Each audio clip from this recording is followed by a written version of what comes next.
All right, mic check 1 2 1 2. Mic check 1 2 1 2.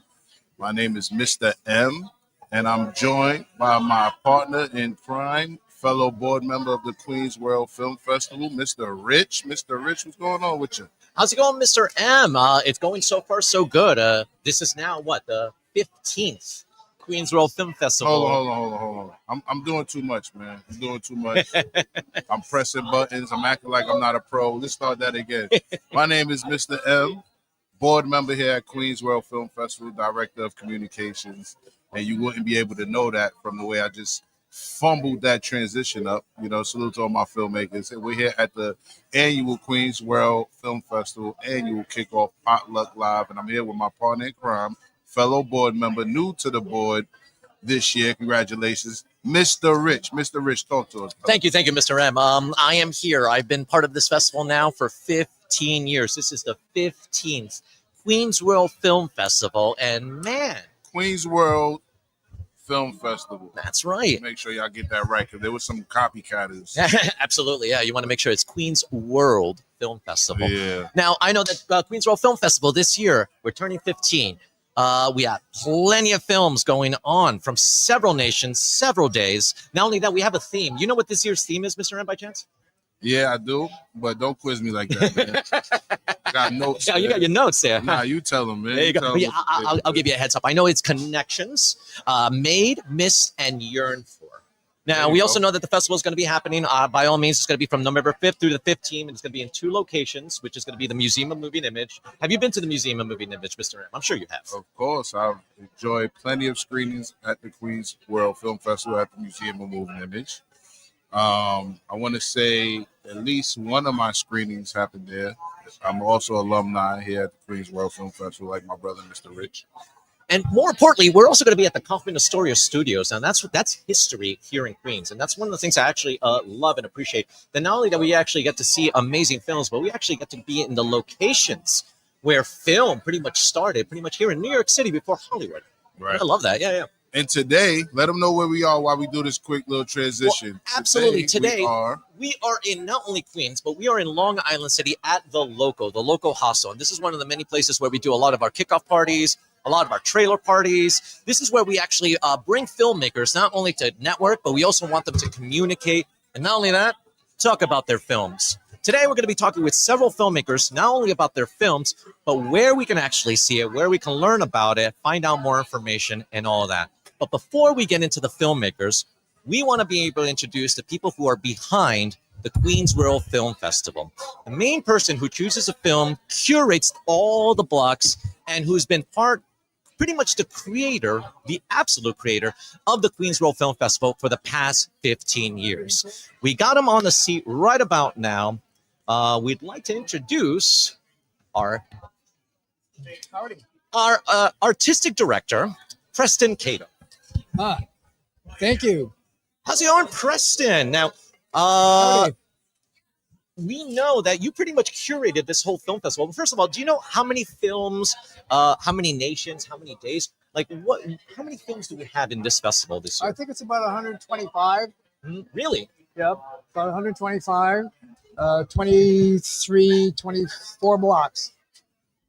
Wow. Okay. So we got about 125 films. We got, let's see. Yeah. Now, Preston, when it comes to curating these films, what's your process? How do you choose the films that are going to be screened for the Queens World Film Festival? What we do is the first thing we do is my committee, we watch the films. Mm-hmm. And then what we do next is everybody makes notes and scores them. And then what happens next is I begin to sort these out and decide what's coming off. What do I see? We discover there are themes emerging, ideas, and it's quite coincidental because we have no idea what's out there. And then what happens? That leads us to the next step, which is then we start making certain selections. And then we put those on 3x5 cards. And then we take them from 3x5 cards with notes on there. We lay them out on 2 6-foot tables. And so there might be initially, I think we had almost, I think Kathy said about 200 cards. Wow. So out of the 405 submissions, we have written that many cards that we thought, okay, these are in the ballpark. These are kinds of things we're looking for and not looking for, but here they are. So then we start matching themes with themes.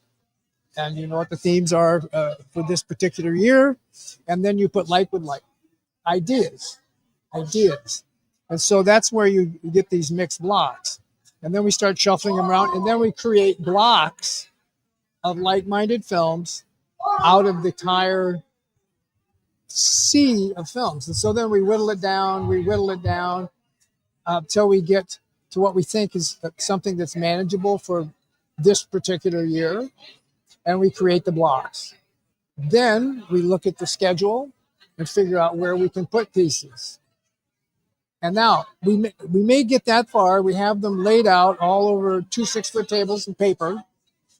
And suddenly one comes in late that changes everything. I can imagine having all of that organization. This is a very is a very intricate process from the looks of it. I would hate to see an open window with all those cards laying on the table. Well, it did happen this year. So an open window was open and cards flew off the table, and then you put them back. Maybe there's a new block in there. That's right. Well, there you go. Look at that. A little bit of inspiration. That's just by right. Divine intervention. Just Divine inspiration. Yeah, exactly.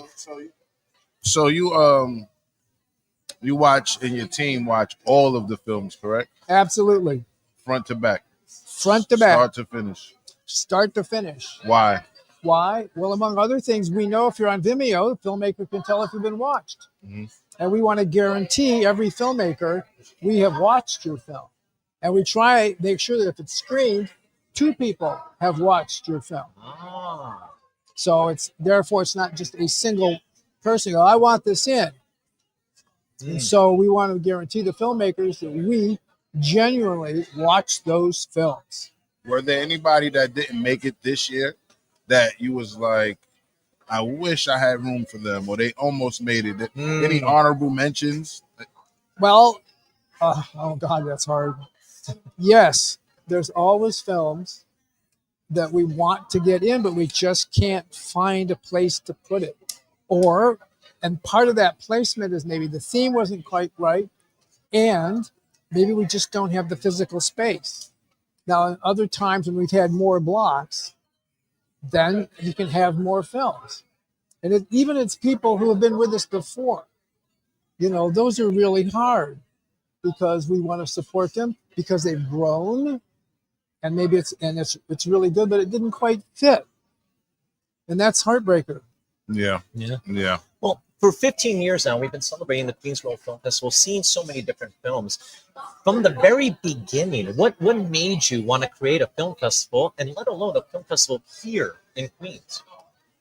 Well, let's just say Catherine and I, there was a previous film festival, which will remain nameless, that had some issues.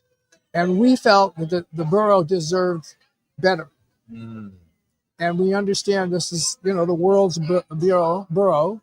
There's all these languages spoken here, and there's an audience for any kind of film. Mm-hmm. So we thought, let's launch something that's community-minded, community-based. And as you know, Richard, Catherine's always been involved in youth development. Absolutely. And so part of our plan was we're also going to be involved in youth development. And we had programs at PS 69, the 5th grade, which we were part of. Yes. And that was part of it. And that was the inclusion class, and these kids were great. Yes. And so that was our plan, was to not just screen films once a year, but to be out there building up relationships, arts for kids, young adults, and even seniors. So that was the other thing, was outreach. Now, Preston, you're also a filmmaker. You've had films in the past. Being that you're a filmmaker and with all the experiences, not only as a visual storyteller, but also creating this festival, when you see upcoming filmmakers, young, whatever age, whatever level, do you see yourself in them by any chance? And if you do, what advice would you get to other future filmmakers who are looking to put out their stories? Well, really, I haven't seen myself in their work. Mhm. I see originality. I see people dealing with subject matters that aren't necessarily mainstream, and that I find to be hopefully challenging for our audience because it gives them a different approach to something. It's just not a simple, not the simple beginning, middle, and end. And that's why I'm looking forward to these personal pieces of work outside of the norm. Right. So I try not to invest myself in it, in the film itself, looking for something that even connects to me. But I myself I've never made a genre film in my life. Right. So I'm open to anything. I love a good old fashioned Hollywood kind of a film, but I like something that's a mess. Right. So let me ask you something, right? You spoke about, have you seen yourself or any of the younger filmmakers? Tell us about some of their experiences growing with the filmmakers and watching them grow. So like you've seen Mr. Rich, excuse me, Yeah. for 15 years. You've seen him and his growth. You've seen my growth for almost about the same time, Yeah. right? I can remember when you handed off a film for the festival. Yeah. It's a special story. I was still burning the DVD downstairs. On your car. That's In the right. car. Here it is, still hot. Exactly. Yeah. Actually, wait a minute. It's almost done. That happened. Right. But yeah. Talk I to us. saw something in that film. Not really. Yeah, right? Yeah. Yeah. Tell us about that. Tell us about watching these filmmakers grow up throughout the film festival, as the film festival's been around for 15 years. Yeah, any standouts? yeah, like- Anyone that sticks Well, out? Even just in general, like, because we don't want to single nobody out, No. make nobody feel, bad because they Right. they didn't get a shout out. But tell us about your experience mentoring us over the years and watching us grow, just in general. Like, what's that been like for you? well, we find, there's many who have been with us for quite a long time, Mm-hmm. and we have seen their growth. And it really is heartwarming. And on two levels. One, it's heartfelt, but it's also intellectual because you understand look what they're now doing. And sometimes, and just because you're getting better, and that's a tough word, better, Mm-hmm. different, and you've made improvements. The person has made different kinds of challenges with the work, Mm-hmm. and we admire that. But sometimes you can't take it because it still doesn't fit with that particular year's theme. Mhm. So it's a little of both.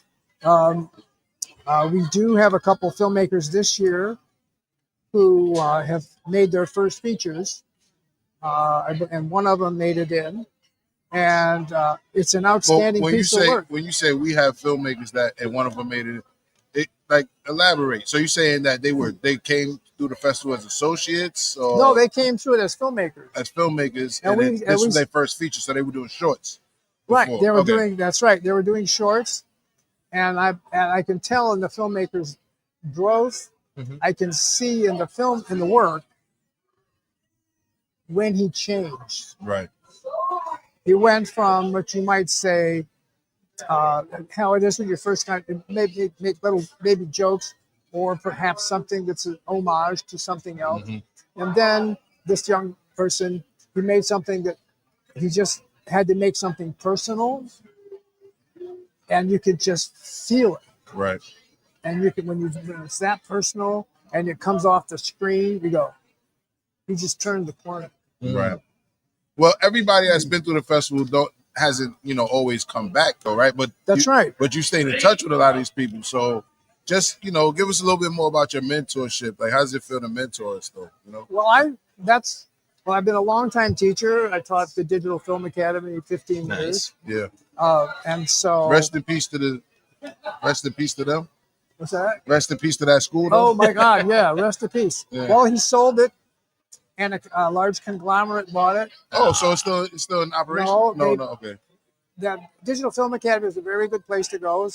And what they had was film was one part of the deal, and the other was code writing. Oh, okay. So they got the filmmaking was kind of glamorous, yeah, but expensive. right. Code writing is not. All right. So back to the mentorship. back to Preston mentoring us though. Tell us about your experience mentoring these youth. Well, what happens coming is, through the festival. I think the mentorship is when we give, if they want feedback, we'll give it to them. That's another thing you do, right?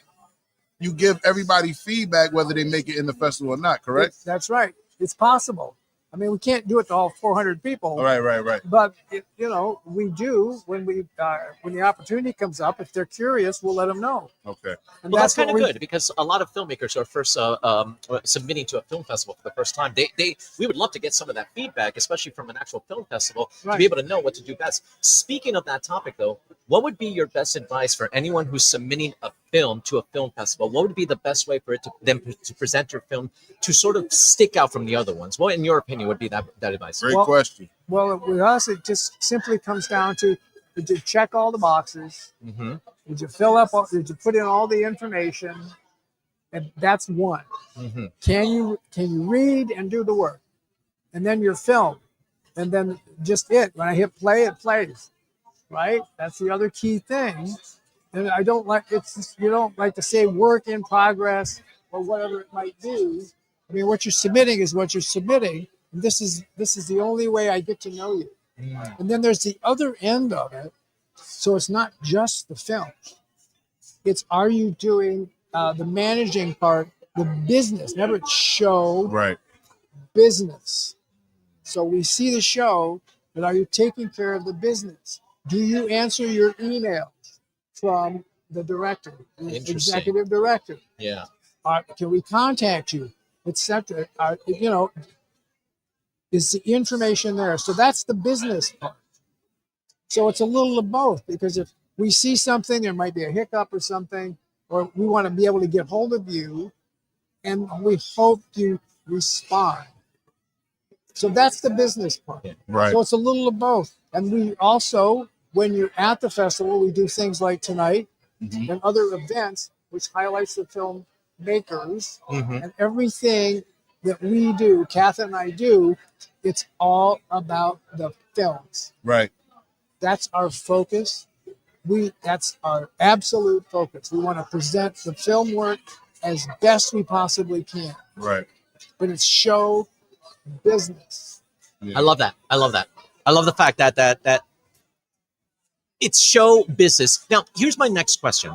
Because it's show business, I'm sure you get a lot of different films from different budgets, from high budgets to low budgets. And I'm sure like the high budget ones are the ones that are pretty meticulous when it comes to sending in their stuff. What about the low budgets? What are the first-time filmmakers? Are you that more scrutinous when it comes to them submitting, or do you see potential? I'd like to know more about that. I don't pay attention to budgets.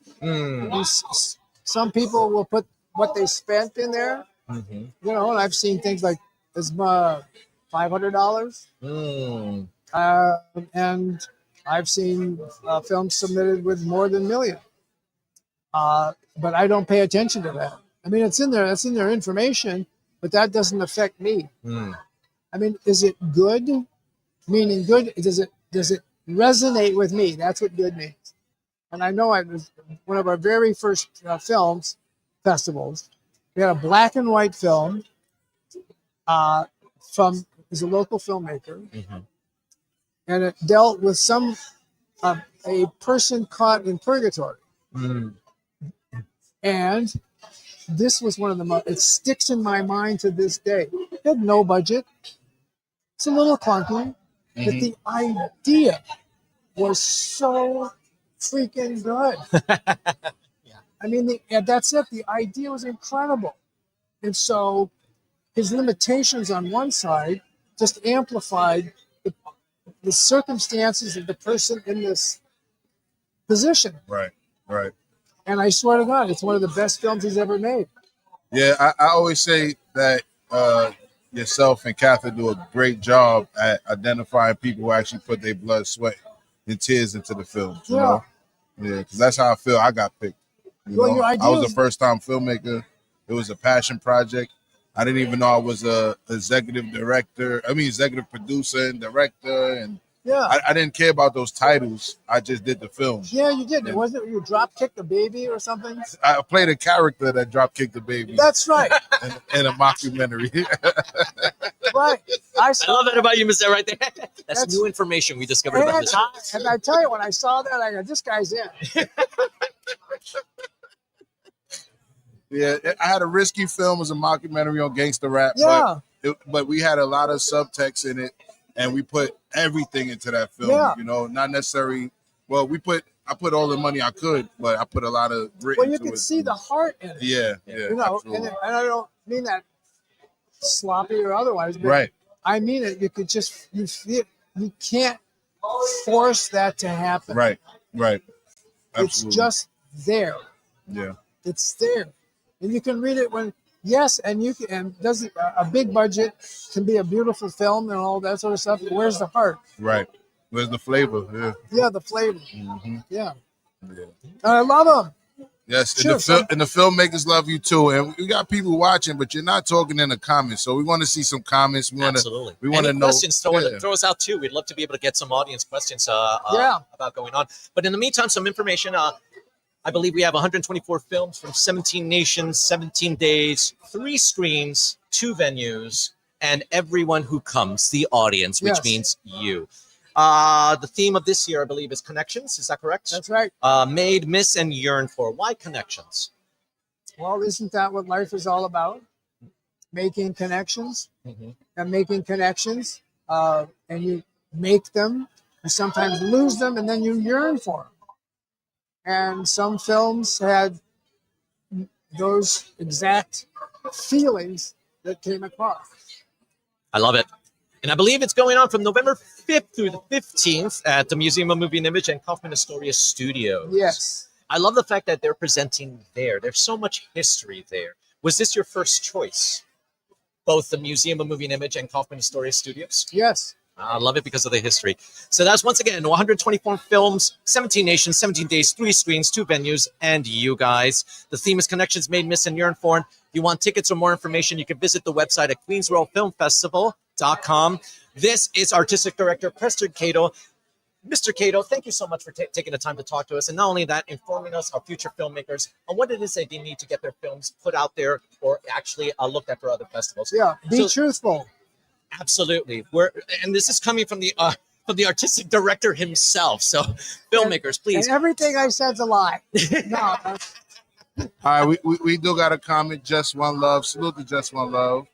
She says, I can't see the screen from here because I'm sitting over here.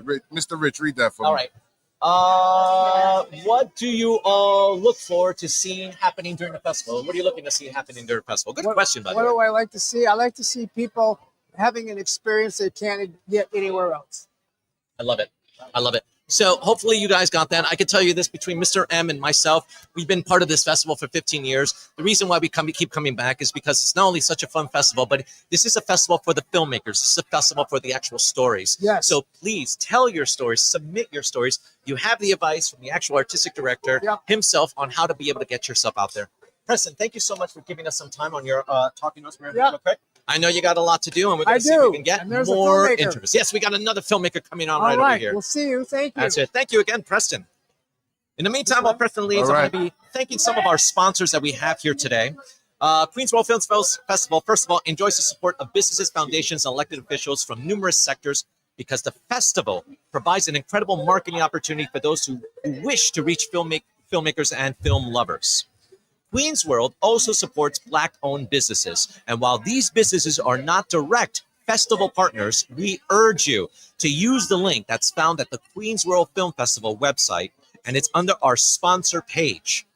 And you'll be able to find businesses that you wish to support under a link that is Support Black-Owned Businesses, 181 places to start online. So feel free, if you're looking to support any Black-owned businesses, we have a whole list for us to do. And some of our venues that we'd like to thank, first of all, will be the Museum of Movie and Image. We also want to be able to thank the Kaufman Astoria Studios. Those are 2 venue locations.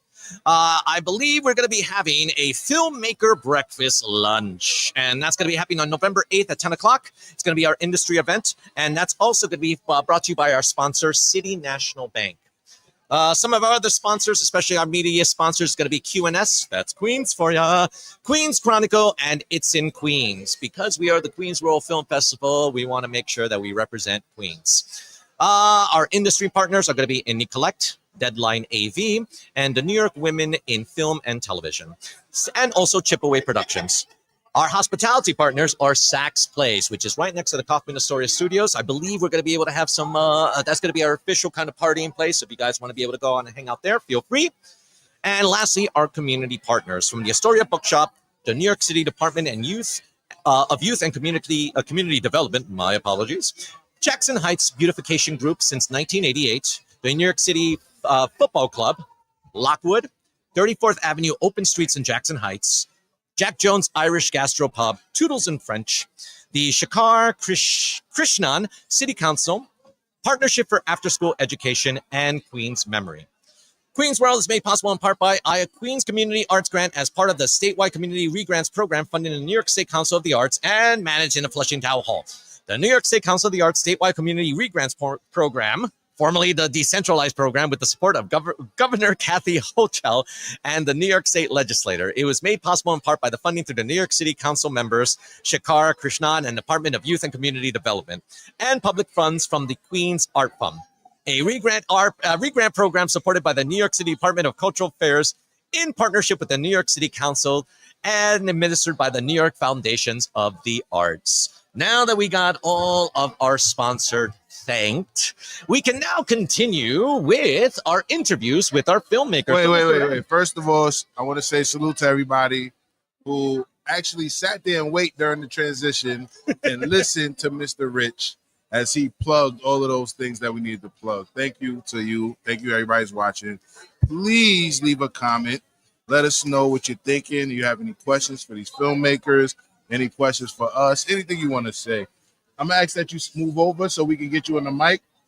All That's right. right. We have another filmmaker amongst us right now, and she's going to be able to introduce herself real quick, and we'll just take it away. So hi, hello, welcome. I'd like for you to please introduce yourself, your film, when and where it's playing. My film is called And- Anomy.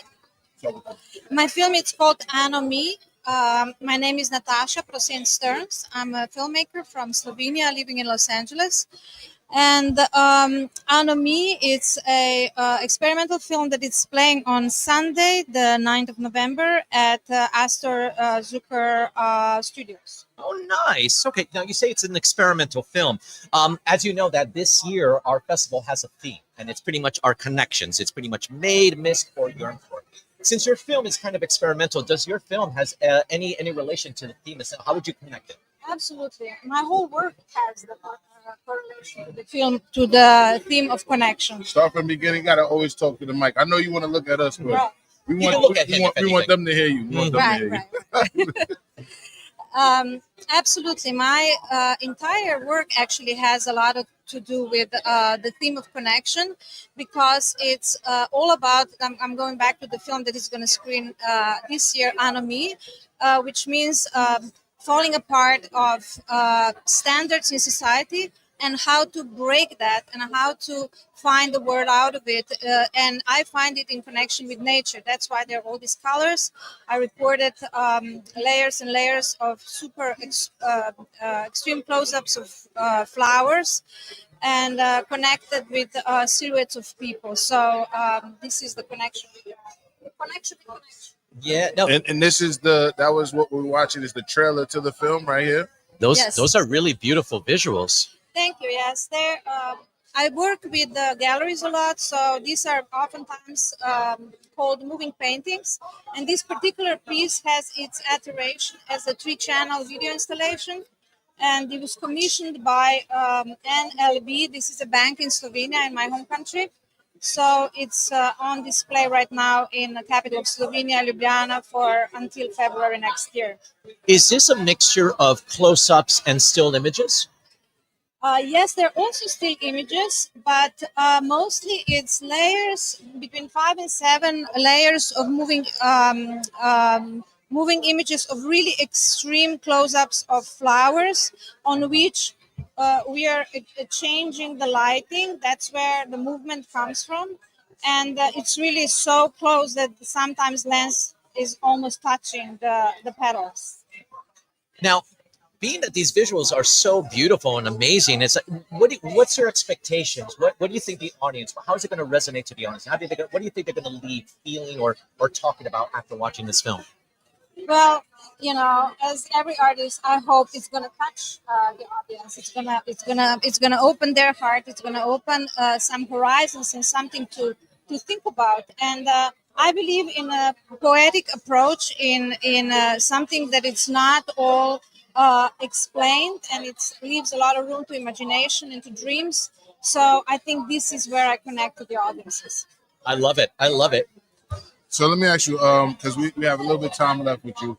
I know you got some networking to do over there with the other filmmakers. It's okay. That's part of it. Yes, it is. So why did you submit to Queens World Film Festival? What drew you to Queens World Film Festival? I was told by a friend of mine that it's a really fun festival, and I sent my first film last year, Misericord. So this year I'm coming back with this film, so it's the second time.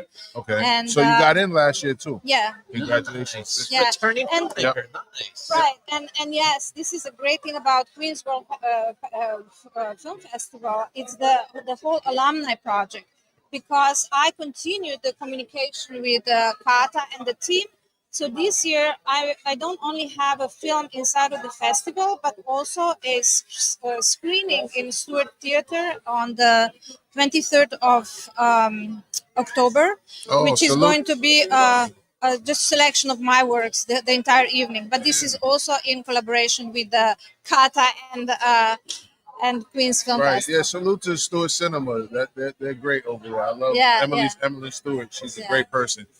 So tell us about your experience at Queens World Film Festival in the past. Yeah, especially since you're returning as well. You have experience. Unfortunately, last year I was unable to come Okay. in person, so Okay. it was just my film who traveled. But this year I'm happy to be here. So. Okay.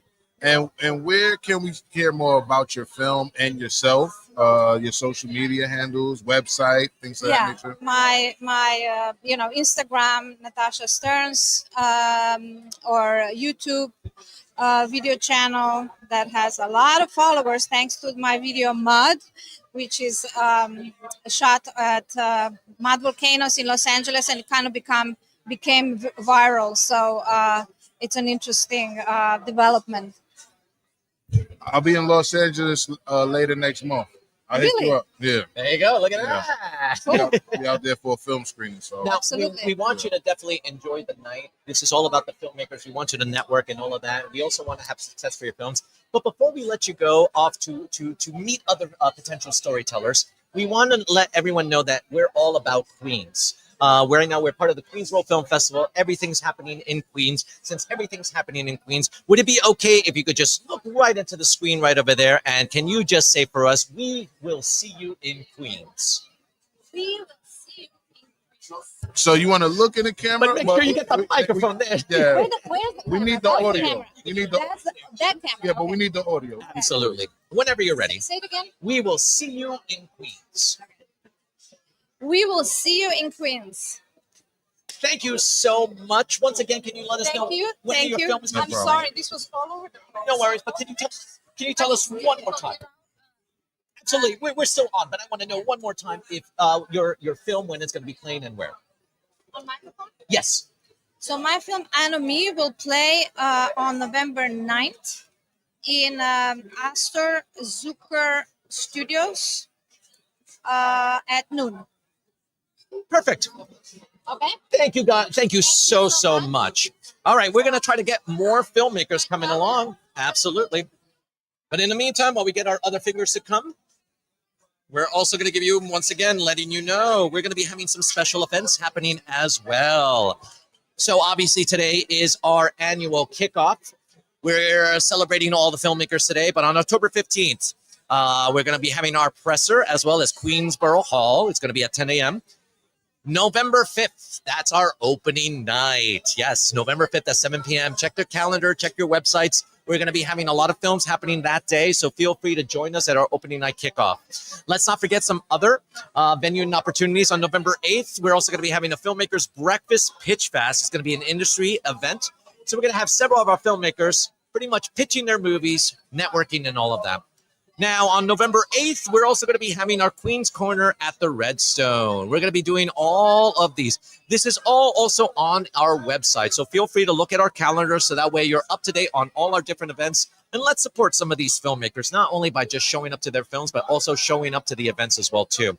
November 10th is also another day that we're going to be putting it out at 6 p.m. at the Zuckers. We're going to have first frames, and it's going to be all of our student films. All of our young filmmakers out there who are looking to actually get into the industry, this is their opportunity to get shown off. Once again, that's November 10th at 6 p.m. at the Zucker. On November 13th at 5 p.m., we're also going to have at the Zucker is going to be a Rise of Flicks distribution panel. Any upcoming filmmakers are looking to see if they can get distributed. This will be an opportunity for you to come. Let's see if we have another filmmaker coming along. I do believe we do have a couple of people that are coming along too. Once again, we want to remind everybody that the Queensville Film Festival is... There's my notes. Sorry. The Queensville Film Festival. First of all, we're turning 15. Once again, it's going to be 124 films, 17 nations, 17 days, 3 screens, 2 venues, and you. Our theme is going to be Connections Made, Missed, and Yearned For. Going from November 5th to the 15th, it's going to be at the Museum of Moving Image, as well as the Kaufman Astoria Studios. 31 blocks of interesting, challenging, exciting films from around the world and around the corner. Once again, this is curated by our artistic director, Preston Cato, and his team. The features represented a world vision of stories coming from across the globe.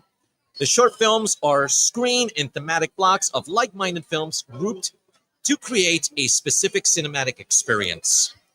So, with that said, we have new filmmakers here with us today, and we'd like to see if we can actually introduce them real quick. So I believe we have the filmmaker and actually the person that's actually based off. Is that correct? That's right. All right. So please introduce yourself, your film, and when and where it's playing. My name is Steven Spiliotis, filmmaker, and I'm here with Richard Mazda, who is the subject of my film called Fire in My Belly. Really? Now, I personally know Richard Mazda, so I'm also very interested to see what this film is all about. So obviously you do know that this year our theme is all about connections. It's made, missed, and yearned for. Now, being that our theme is all about connections, how would you describe your film? Does your film actually, I'm sure it fits within our theme, but how would you describe on how it fits in? I think that the thing about when you talk about connections, this, in the same way that this is a very local film festival that's grown very big, I've been involved in the art scene in Long Island City since 2005, and it's always been about community. So the reason I know Steve, the filmmaker, in the first place, is that I have been employing Steve to work for the LIC Arts Open, which I started and run, but also I run the Secret Theatre. So Steve and sometimes his partner, Reiko, either one of them takes pictures for us. So we've got a long-standing connection in that way. And then the actual film, I would say that there's a connection in the film because I was telling him about the cardiac arrest that I went through. Oh, wow. Spoilers. And yeah, you have to watch the whole movie. But I was telling him about the cardiac arrest, and it was something about what I said inspired Steve to say, let's do something about this. Let's make a film.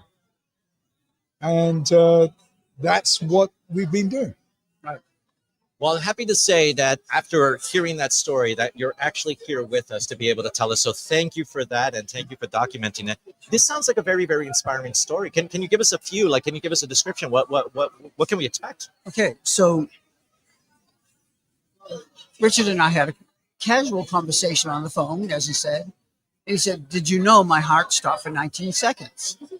I said, 19 seconds?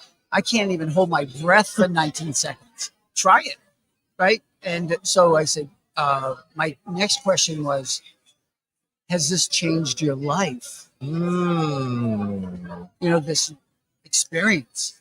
And so Richard said, you know, I've been doing acting, writing music all my life, and I have these songs that I want to record. I said, cool, let's do that. And I had a 1-day assignment from a group that I had. I said, you know what, let's do it 1 day assignment. Wow. So I got Richard in his home monitoring his heart and walking the dogs. And then in the evening, he was in the recording studio with his engineer, Raphael.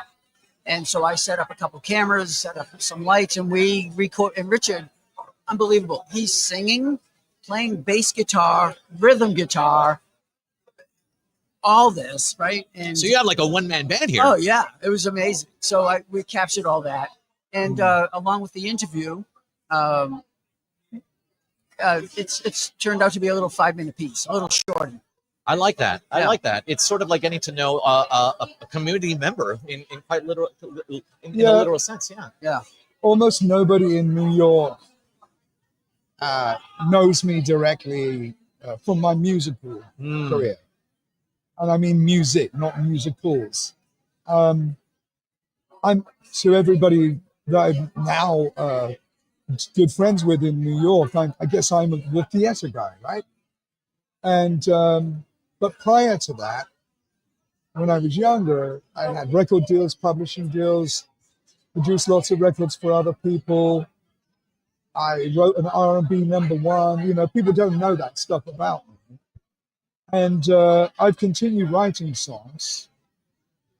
So after you go through a kind of life-changing experience of having a cardiac arrest, you're faced with two choices at least, which is one, oh, I better retire right away because I'm not very well. Or the other choice is the way that I went, which is to kind of almost stick a finger up to the universe and say, screw that, I'm not ready. And so, I'm pacing myself health-wise. But for example, the project which Steve sort of saw the beginning of is moving forward again this month rather next month, because a drummer who worked with me when he was 15 and 16 went on to be quite famous. He was recently playing with Joe Bonamassa, King Crimson. He's worked with Oasis. Wow. So Jeremy and I stayed friends over the years. He's now like a world recognized drummer. So he's coming over and I'm going to put him on some of my new tracks. So I've been reaching out to some people who are, at the very least, they're very talented musicians. And some of them have done incredible things. Jeremy, as I just told you, like tonight, he's in London backstage at Wembley because he's watching Oasis. And of course, it's his birthday. Yeah. Him and his twin brother worked with Oasis. They're both incredible musicians. So, because I have those resources, so, you talked about connections. Mm-hmm. So actually the album, which by the way, I'm going to call Scrappy, which is how somebody described me once. Mm-hmm. I like that. So Scrappy is taking shape because I'm going to use a lot of my musicians I used to work with before. Locally, I know a musician called Ernie Brooks, a bass player. He's quite well known. He was in Jonathan Richman and the Modern Lovers. Ernie is probably going to be playing on the record, I hope, and so on. So Steve, I hope, might want to take our 5-minute film and expand it. Absolutely. Maybe we can make more of it because there's going to be a longer part to the story. I feel like this is almost like your legacy in a lot of ways. So good on you that you're actually still creating after a life-changing moment that happened to you. And again, we're so happy that you're still here to talk about it and showcase Look, it. here's the pacemaker. Oh, there you go. Right here. You literally put your heart and soul into this project. So I really do. And speaking to the filmmaker, So let me tell you a bit about Steve and Absolutely, then have yes, him yes, talk, yes. because I've spoken. No worries. But Steve is very talented videographer and photographer. So before I met him, a lot of my stuff wasn't being documented properly. And once we got into the festival in particular, we started to work together a lot. Mhm. And I'm happy to say that he's sort of uniquely very well known in Long Island City as a videographer, right? And that's because he is actually very good at what he does. Yeah. And there's a lot of people who play with making films or making videos. Obviously, the TikTok generation, everybody thinks they're, but Steve's kind of more of an old school cameraman. Yeah. And so I feel lucky to have worked with him. Good on that. Thank you, Richard. Now, Steve, thank you so much for actually not only submitting to this film festival, but also telling this amazing story. Now, my question is this: why did you submit specifically to Queens Row Film Festival? I'm very curious to know. Well, we're locals, right? We're both in Queens, Yeah. and I thought it was appropriate. Being local, local story, being a Queens Row Film Festival. It's also, yeah, it is. It's a very Queens story because nearly everything I'm going to do is going to be in Queens. Yeah. I like that. I'm not planning to go to Manhattan to record. Mm. There's great recording studios in Queens. Yeah. Well, a lot of people have been saying that Queens is becoming the new Manhattan, but you didn't hear that from me. But I know that you guys have a lot of history. I know you specifically also, Richard, have a lot of history with the Queens Row Film Festival. Is this your first time submitting? Have you been part of our festival before, by chance? I don't like talking about failures. I submitted last year. It was actually a long film. It was a feature documentary. Mm-hmm. That was a big ask. Yeah. A 5-minute piece is, doesn't take up too much real estate. So I think we had a better chance this year of getting in. So. Well, absolutely. Now that you're here, what's have your experience been like since you've been submitted? What so far? What has your experience been like with the festival? Even tonight, like having a mixer, getting to meet people that we're not at the theater, we're casual. People are relaxed, and I really like that. And the outreach that the administration and the volunteers, Gabby and Savannah, they've been reaching out, saying, "Hey, we adopted you," and and they're communicating, and almost every other they're concerned. It's like, "Hey, do you have any questions? Do you have any problems?" Or, "Hey, we made a website. Is this okay?" They're on top of it. I mean, I've never had that kind of communication with the film festival, so I think it's been awesome. Well, we're glad to hear that. We're definitely Just glad to remember, hear that. don't ask me which year, but there was a year where Queens World Film Festival was at the Secret Theater. Yes, I remember that. I do remember that when the Secret Theater was still over by by the train station where Astoria Performing Art House is now. Yeah, so that might have been the early days. Yes, that was very year much 1, the early 2, or days. 3 or something. Now, before we actually end this, one thing I want to do, being that this is all about Queens and this is also a Queens story, also by a Queens filmmaker, we want to make sure that we also get a quick little tagline. Can you guys just look at the screen and can you guys just say together, "We will see you in Queens"? Over there? You could either probably, that one probably be the best one right there, right where the green light is. Yes. Whenever you're ready. We'll see you in Queens. Beautiful. Now, if you want to share a quick social media or where we can find more information about your film, and then we'll be able to let you go, communicate, and network with everyone else. They should come to the Queens World Film Festival. They should. You do have a YouTube channel. I do. Yeah. They can see it on my YouTube channel. Perfect. And they can go to, I'm going to put a little bit of information on thesecrettheatre.com. Beautiful. So they can always go there. Well, thank you guys so much for your interview. Once again, our festival is going to be happening from November 5th through November 15th. You'll be able to find their information in their in our website, Queens World Film Festival. Please come and support. These are actual Queens stories about Queens people. And Richard Mazza is definitely one of our Queens locals. Thank you very much. Now, what we're doing right now is we're going to take a little bit of a break. As you can see, there's a lot going on right now. We have Kathy Cato, who's also going to be doing a quick little speech welcoming all of our filmmakers. We're going to get back into all of the filmmaker interviews in a bit, but we want to also see this speech that we're going to be doing. And as everyone still gets, we're still going to be letting you know. Oh, we're going to have to project just like a lot of people are. Here we go.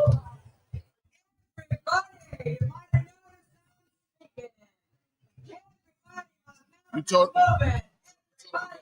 Yeah, well, I'm telling them about right now. So if we want to actually switch the camera straight. Yes, I did. Yes, I did. Yeah, we've been telling. There we go.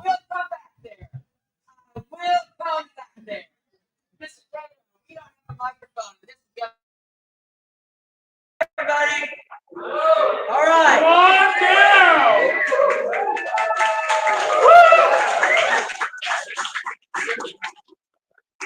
Everybody, I need to tell you something. The Congress shall make no law respecting an establishment of religion, or prohibiting the free exercise thereof, or abridging the freedom of speech, or of the press, or of the right of the people peaceably to assemble and to petition the government for a redress of grievances. This is the first mistake they found. It was voted into law 2 million hours ago, and I'm telling you right now, to moment. First Amendment Fridays, it's easy. If an old lady can find it online, anybody can find it online. You hit First Amendment images. Then I want you to copy it and I want you to put it on your social media. And I just want you to do it on Fridays. It's First Amendment Fridays. We have a gentleman here who knows a little bit more about the organization that's doing some of this. We're going to have him up in a second. If he is going to be so nice, he's studiously avoiding eye contact with me. That's all right. That's okay. So we will start every one of our screenings this year with this. And there are laminated copies. We're making them all the time at the house. If you come over to the house, which we're going to talk about a little bit also, please feel free and take 2 or 3 and just leave one somewhere. It's just a quiet little fist in the air. That's really all it is. And I dare anybody to come up to you and have a problem with that. This is what should unite us. I don't like what you say, but I will defend your right to say it. Somebody just said I did a film about that. Of course you did. All right, if you are a festival associate at other places, you are interns or volunteers, but at Queen's World you are a festival associate, please raise your hand and be seen and be known. I have a question for you. I have a question for the festival associates. Why do we do what we do? Weak. Why do we do what we do? The films. That is what matters at Queen's World. So with that, we would like to welcome you. This is Donald Preston Cato. I'm Kathy Cato. Welcome to Queen's World.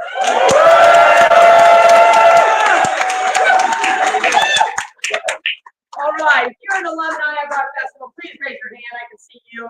Holy God in heaven, look at that. Welcome back. We're thrilled to have you. Thrilled to have you. If you are a juror this year, please raise your hand. You are working so hard right now. Thank you so much. If you are the local, please know how happy we are that you open your hearts in this room to us. I know I'm a lot. I know. Ask anybody here. Somebody's been mad at me at any given hour at any given day. But you really open this place up and look at. It's amazing. This is a great place to be. They've also have a great rate for visiting filmmakers. Please check at the desk. They're so accommodating and so wonderful. Now, finally, let's see. We went all over all those guys. Okay, fine. If you are streaming at this year's festival, please make some noise.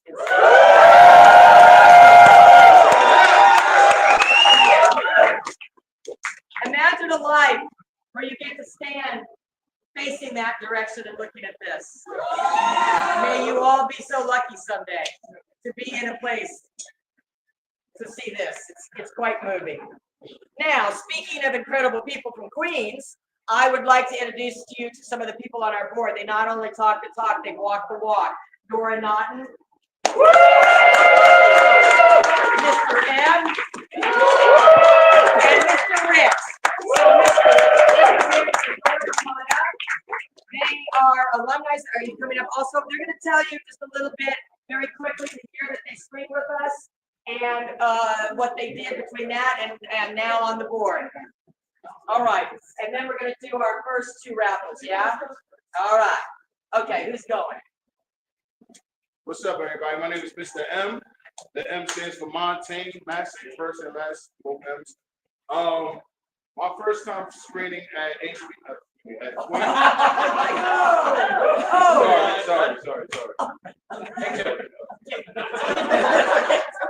All right, So the first festival that set my film was but the first festival in New York to give me an award as a filmmaker was Queens World. And that's funny for a lot of other reasons than I'll say right now. But my first film was a passion project. I was a novice in the beginning. I was a beginning filmmaker, but I put my heart and soul into the film, and that's what Queens World Film Festival is looking for. They're looking for someone who puts their all into the film. You may be lacking in one area or the other, but if you put all your energy into it, it shines because there's going to be an area in that film where you excel.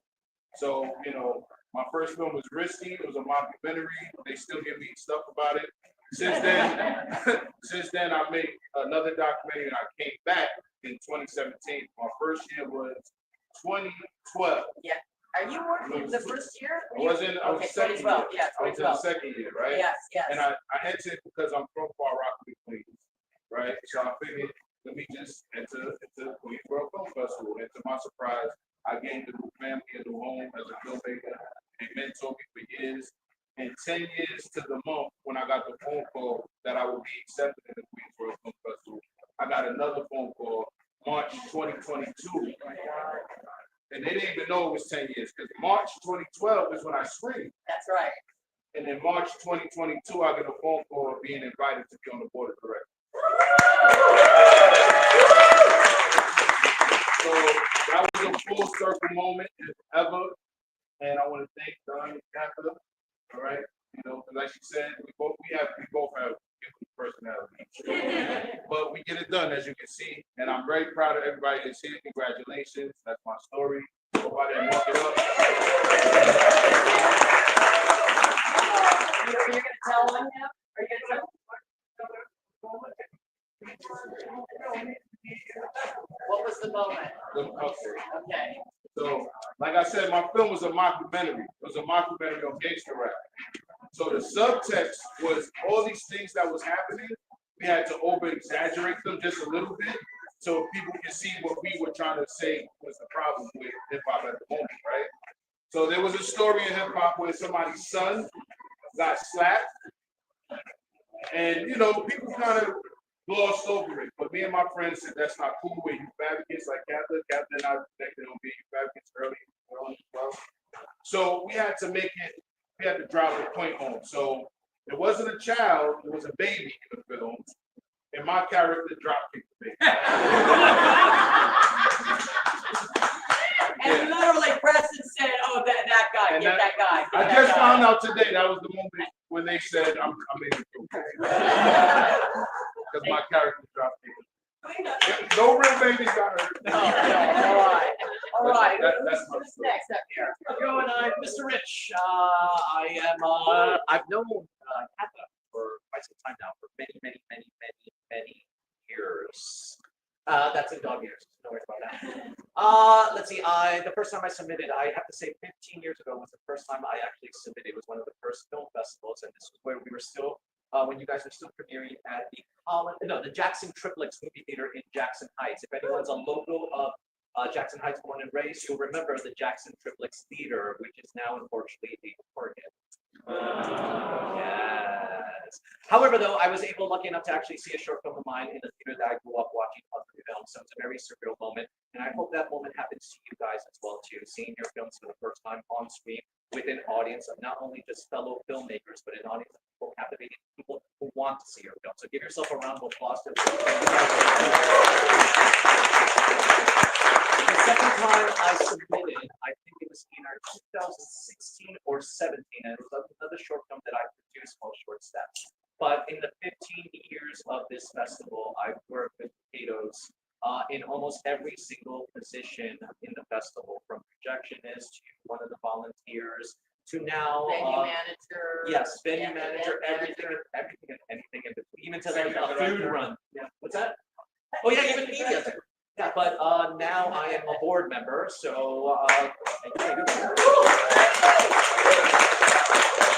so again, I hope this gives you guys some sort of motivation, and consistency. You know, putting yourself out there, doing what you love, will eventually get you rewarded. So thank you guys for being here, because without you guys submitting and actually telling your stories, we would have no reason to be here. So give yourselves a round of applause for letting us share your stories. All right. That's where we're supposed to stand. Oh, never mind.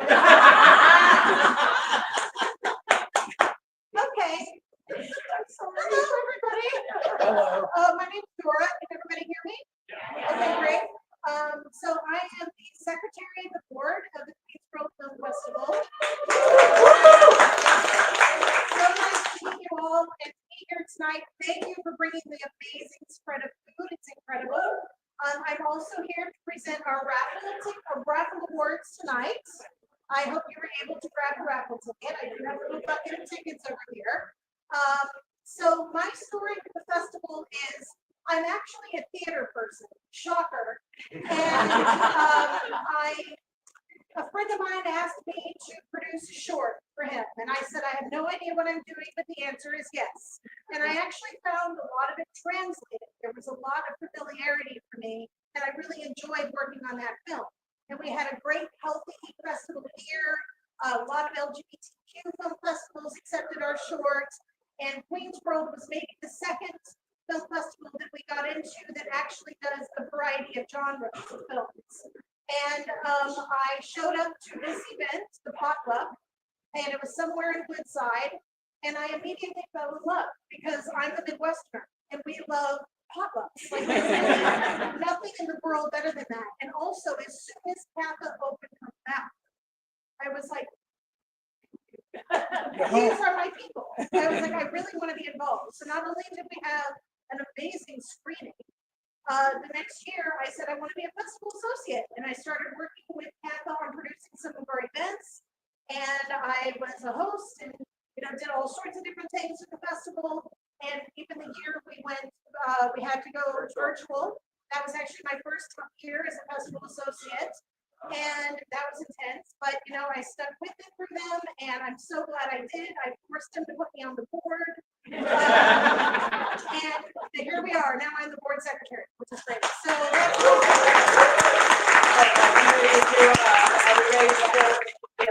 So the first one is we're doing a little raffle here. This is a guided tour of the Museum of the Natural History for 2 people. This is also one of our friends of the festival. Oh, what? Oh no, this is your mark. Oh, So that way we can okay. see. Okay, so this is a guided tour of the Museum of the Natural History for 2 people. And the second one is the Astoria Bookshop bag of books and Astoria Bookshop gift card. Yeah. So let's have the board members do the honors of this and moving on. So the first one we're going to pull is for the Museum of Natural History. And hopefully they will come alive and start eating you while you're there. All right. I'll pull it. And the winner is 866681. 866681. Anybody? Going once. Anybody? Seriously. Really? 8666.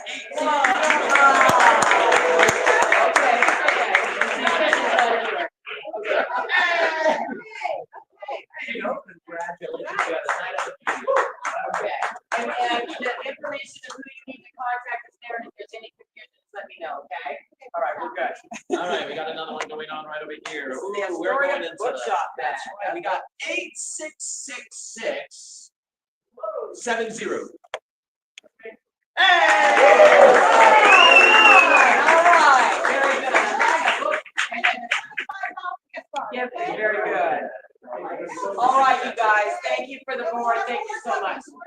More, okay, so there's still time. All right. So if you are on, if you belong to an organization called FACT, could you please come up here? If you belong to something called FACT, please come on up here. And if you are also on our jury for the dance films, please let yourself be known.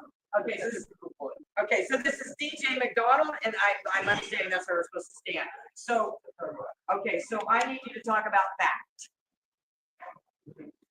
The First Amendment fact situation. Do you remember the name of it? Okay. Urban culture team. Okay, very good. So fact is a group that's formed, and it's already doing projects that have to do with outreach and media, bringing cultural organizations and those in the culture sector together to try and work to demonstrate that the First Amendment is essential to everything that the community does. Everything that you guys do that you contribute is dependent on your freedom to do it. Right? This is a very important moment where the First Amendment is under attack from above. And if we're going to make something, if we're going to make this stop, we're going to have to put our arms around all of the. One of the things I love about this film festival is the way it brings together the immense diversity. 2.2 million people living in the country, and it's all you know what it's like. It's all broken up and spread out, and yet you manage to put something together like this that brings in the entire community. That's the way that we're going to be able to perfect all these things. We should have raffled off the two First Amendment posters, but actually, what we're going to do is, if you want to stand with us next to the First Amendment poster, take a picture and post it to social media. That's how we're going to go. we'll do that over there. The posters are over here, and it doesn't have to be a militant thing. It's just, can't we all agree that this is a good thing? Yeah, that's all we want people to do. Thank you, DJ. All right. So speaking of diversity, if you are on our selection committee with Mr. Cato, if you were one of the screeners, please raise your hand. Are you one in the back? Yes. Okay, a couple of you. We must have worn them all out because they're not here. So 403 films were, 408 films were submitted. And we have a screening committee that has photographers, filmmakers, former grants managers, community members, college students, educators, and retirees. And this helps us curate a festival for a much wider audience than just the industry. The industry is great. They don't need us. I don't need them. What we have, we know there's 50, did you know there's 15,000 film festivals in the world? No shit, that's how many there are. Go into Film Freeway and you put in film festival in the search, 13 to 15,000 names show up. It's insane. So we want to make sure that there's a sustainability factor to this. And the only way to do this is rooted in the community and make sure that they come to see your films. My job is to work with you to make sure that you are outnumbered in your screenings. I don't want your cousins or your mom or your dentist to be the only people in the screening. I want people who are there because the theme appealed to them, because the theme was provocative. That allows us to market it to the right people. So to that end, we are going to be able to book people over to come to Camp Cato on the 6th and on, I think it's the 9th or the 10th. We'll take 2 or 3 people at a time for 30 to 60 minutes. You can come over or we can Zoom and we're going to dig into my database. We're going to dig into your history. We're going to find people that you need to reach back to who need to know what you're doing. They need to hear from you so that they can then, they're probably teaching. We'll give them a friends and family code for their whole class. Maybe you could go speak to them. Maybe you could Zoom to their class. We would like you also to know that you are in these blocks for a reason, so that you are in shoulder to shoulder with people who are thinking some of the same things you are thinking. And then also in some of these blocks, there are films that like counterpoint the hell out of it. So that's good also. Speaking of curating, so this is how it breaks down. I do the admin. I like to tell people that he is the talent and I am the noise. I know I bring a lot to the talent. I know I do. But for this, we can't both be trying to decide who's in. And if it's good enough for him, then it's good enough for me, and I will open a vein to make sure that it's a wonderful screening. So please welcome our artistic director, Donald.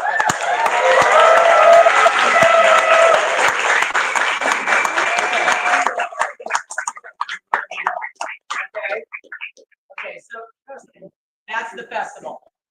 So first, what's the first thing you do? Then what's the second thing you do? And then what do you do with those notes? And those are the themes, yes? And then you start to make cards. Why? Cards of the films. Why? And putting like with like and themes with themes, yes? Right? That's right. And so then invariably you come to me and you say, I know I promised that I would do less than 100 films, but I need about 16 more hours, right? Yes. Is that right? And then what do? I find 16 more hours. I'm entering into a popularity contest all over Queens on that one. You're welcome. So we started with 4 days. Then it went to 6. Then it went to 8. Now we are running from the 5th to the 16th every single day with films in blocks that are magnificent and provocative and challenging. So then we blocked this schedule 3 times this year, didn't we? Right, because what happened is a film came in. Last minute, to change everything. and we broke apart blocks. Break things apart, to make room for it, find some other room, maybe create another block. We gotta go find some more films to match it, because it's so good, that might pull in some more. So I just changed everything. Then once in a while, we left the window open and pull off the table. Yes, and we had to put them back together. So we took in 128 films. I know the poster says 124. It went to print before I had double checked my math. So at one point, he had 213 cards on the table. And I did my best, but we just couldn't do it. I would have gone for another week, but it would have killed us. So he had to kill over 100 of your babies. After they were cards. And then I had to tear them up. And it was really traumatic because it really was something. But what you have now is unbelievable. He knows the first image in every room. He knows the last image almost on every single night, and it's intentional. He knows what he's doing. He puts it together almost like a feature. We don't care if you know what it is. You haven't lived with it like we have. We know what it is, and it brings our heart further into it. So just know you're not in block 13. You're not in the shorts block. You're not in the independent, indie, whatever block. You're in tough stuff, or you're in tough as nails. Future, past, future. Or upside, inside. Hot mess. Rule breakers. And mixed bag with some of those people that were in other things that got broken up and we couldn't let you go. So we found a way to have you come in. You need to understand that you are not by yourself in this streaming situation. And the reason that we start with these events so early is by opening night, you shouldn't wonder who we are. You shouldn't wonder who your host is. You shouldn't wonder what you're supposed to do. The festival is not happening to you. You are the festival. And you need to know your blog and your name and what you're doing.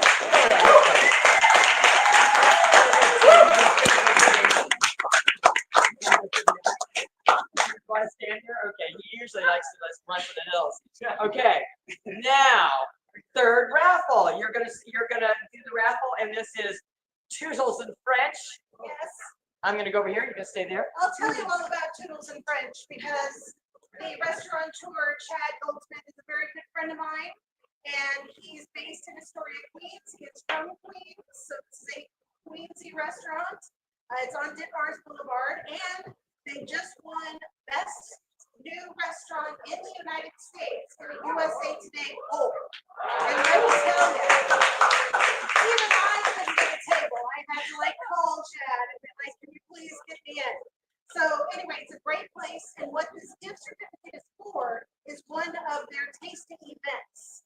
So they often have very high profile winemakers come in, and they also do breweries, and that's what Chad did for many years. He was an aperitif and wine cellar, so that's his bag. So it's very much a wine bar in addition to being a restaurant. And these are 2 tickets to their tastings. I want to say this is a value of over $200. Okay. Here we go. Go ahead.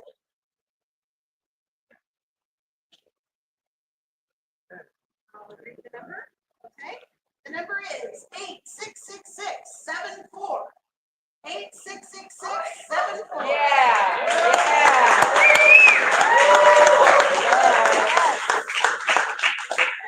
gonna have so much fun. It is such a wonderful place. Thank you very much. Okay. Let's stay here because we're gonna go right into the next thing. We're gonna do another raffle. Hold on, don't go away. Raffle tickets are still for sale for the big items. So there are some big items coming up. New York Football Club Delta Skybox tickets are coming up. There's a T-shirt and all festival pass coming up. We're going to do the B&H card, and then we're going to circulate, and we're going to sell some more raffle tickets. Yes, yes, we are. All right, Sharif, you want to come up and this is an alumni of ours also. He works at B&H, and he bought himself. How do you buy them? Where are the raffles? You come to me. No, let's do it. Let's start passing that bucket. Let's go. Okay. Let's go ahead and choose here. Hi, can you guys? One ticket is $3. Two tickets is $5. 5 tickets Come is on, $10. for a wallet right there. Let's It's go. so cheap, guys. Who's got $3 out there? Come on now. Oh, she's got 20. She's got 20. Right there. Right there. This one Pretty right lady there. right there. There's some money back there. Let's go. Let's go. While you're doing this, You can't get the B&H. okay. Here Here we go. Let's sell them tickets. Oh, you're so funny. That's just Can you guys hear me? That's so funny. Okay. All right. There's the B&H card. We got more to go. Here we go. Can you guys hear me? Yeah. I'm known to be very shy, so yeah. All right. The number is.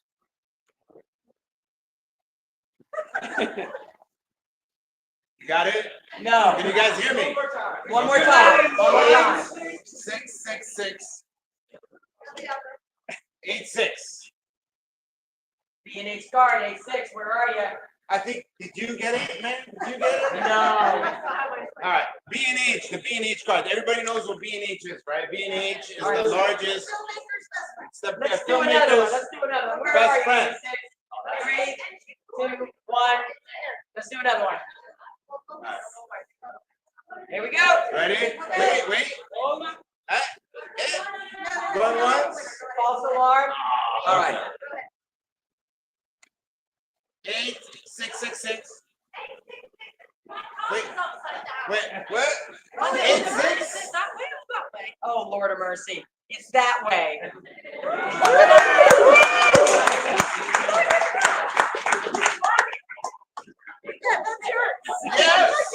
Yes, you won a B&H card. Yeah, you. All right, everybody. Thank you. All right.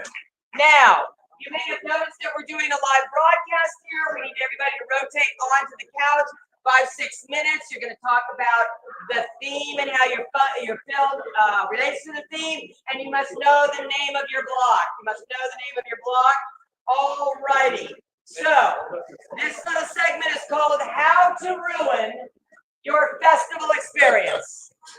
How to ruin your festival experience.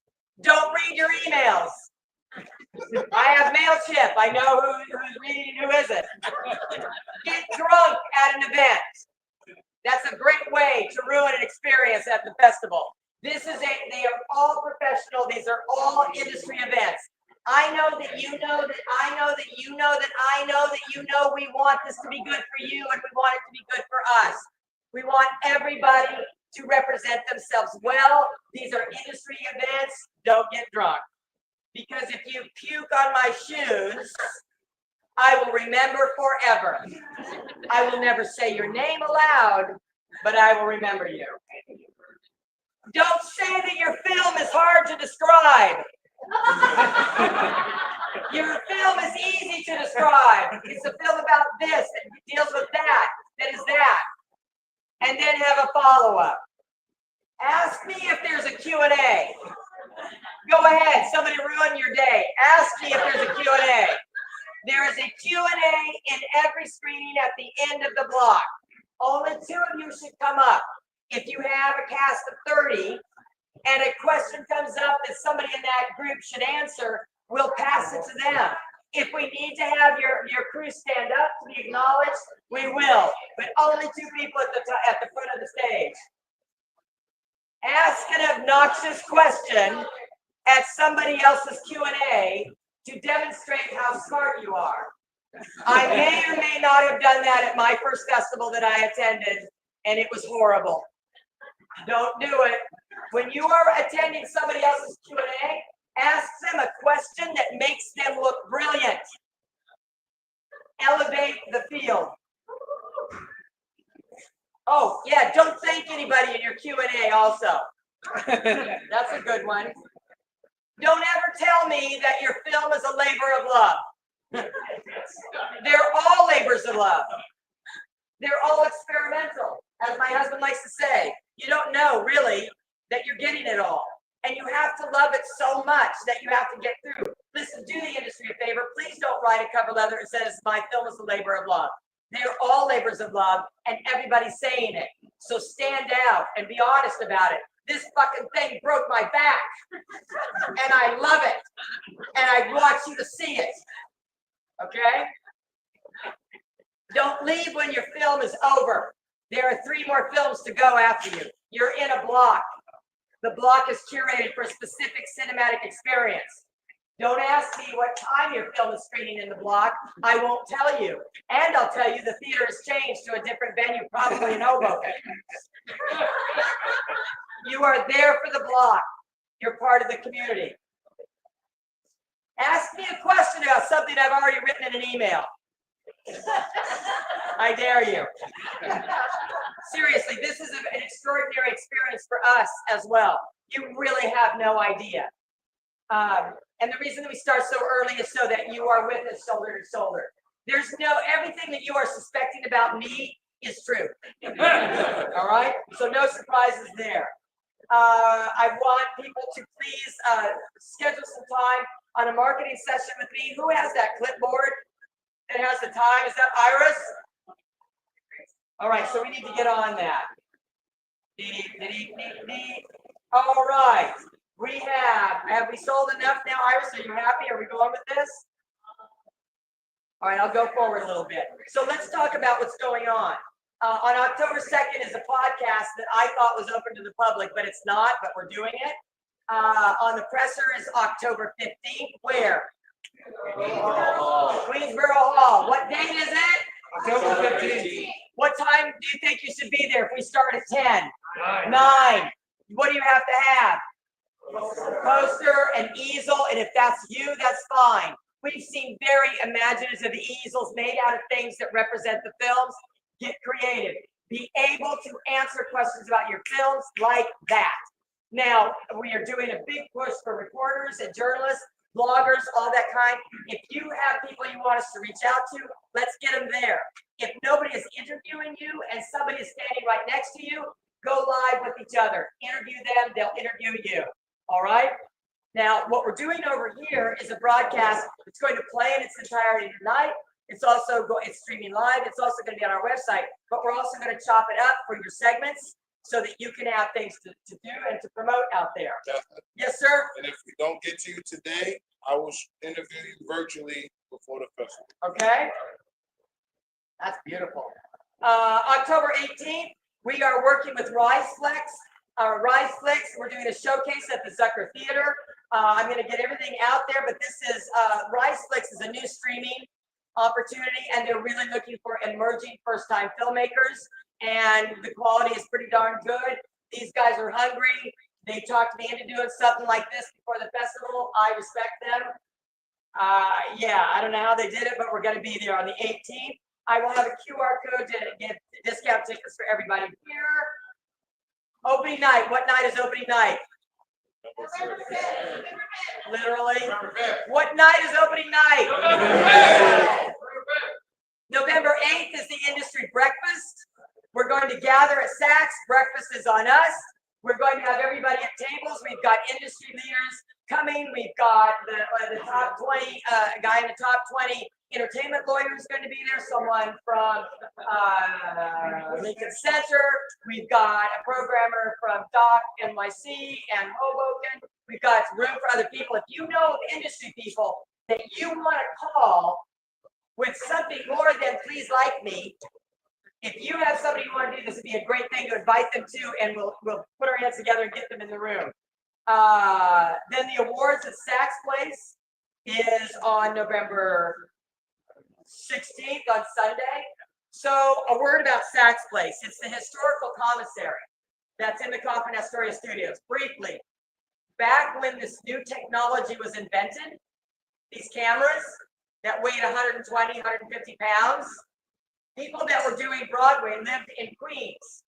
There was an amazing amount of stuff going on here. Adolf Zucker started experimenting with this new technology of capturing the moving image.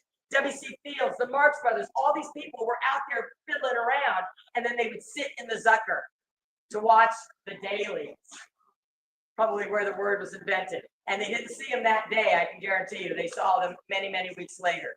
It's 74 seats. Sometimes I push it to 80. I don't like to say that out loud, but I just did. And I get goosebumps when we walk into that space, into that theater. It's haunted and it's beautiful. Sandra Schulberg, who is on our board, her grandfather is Bud Schulberg. He sat in that room also, and he went out to LA with Adolf Zucker to start Paramount Pictures. So that room is something, and it's our honor to get you in there, and it's our honor to get you into the Museum of the Moving Image as well. I just want to tell you, we got 50% less space in MoMI this year, and it cost me 39% more. It's the way of the world. We got what we got. We filled it, and we're gonna rock this thing. But the Zucker is an amazing room, and Saks Place is where we're gonna do the awards. We're gonna be. It's a little down home, right? But the trophy's way the same. Okay, we're on that. All right, let's do another raffle, shall we? The bucket, and we are doing now a T-shirt and an all festival pass.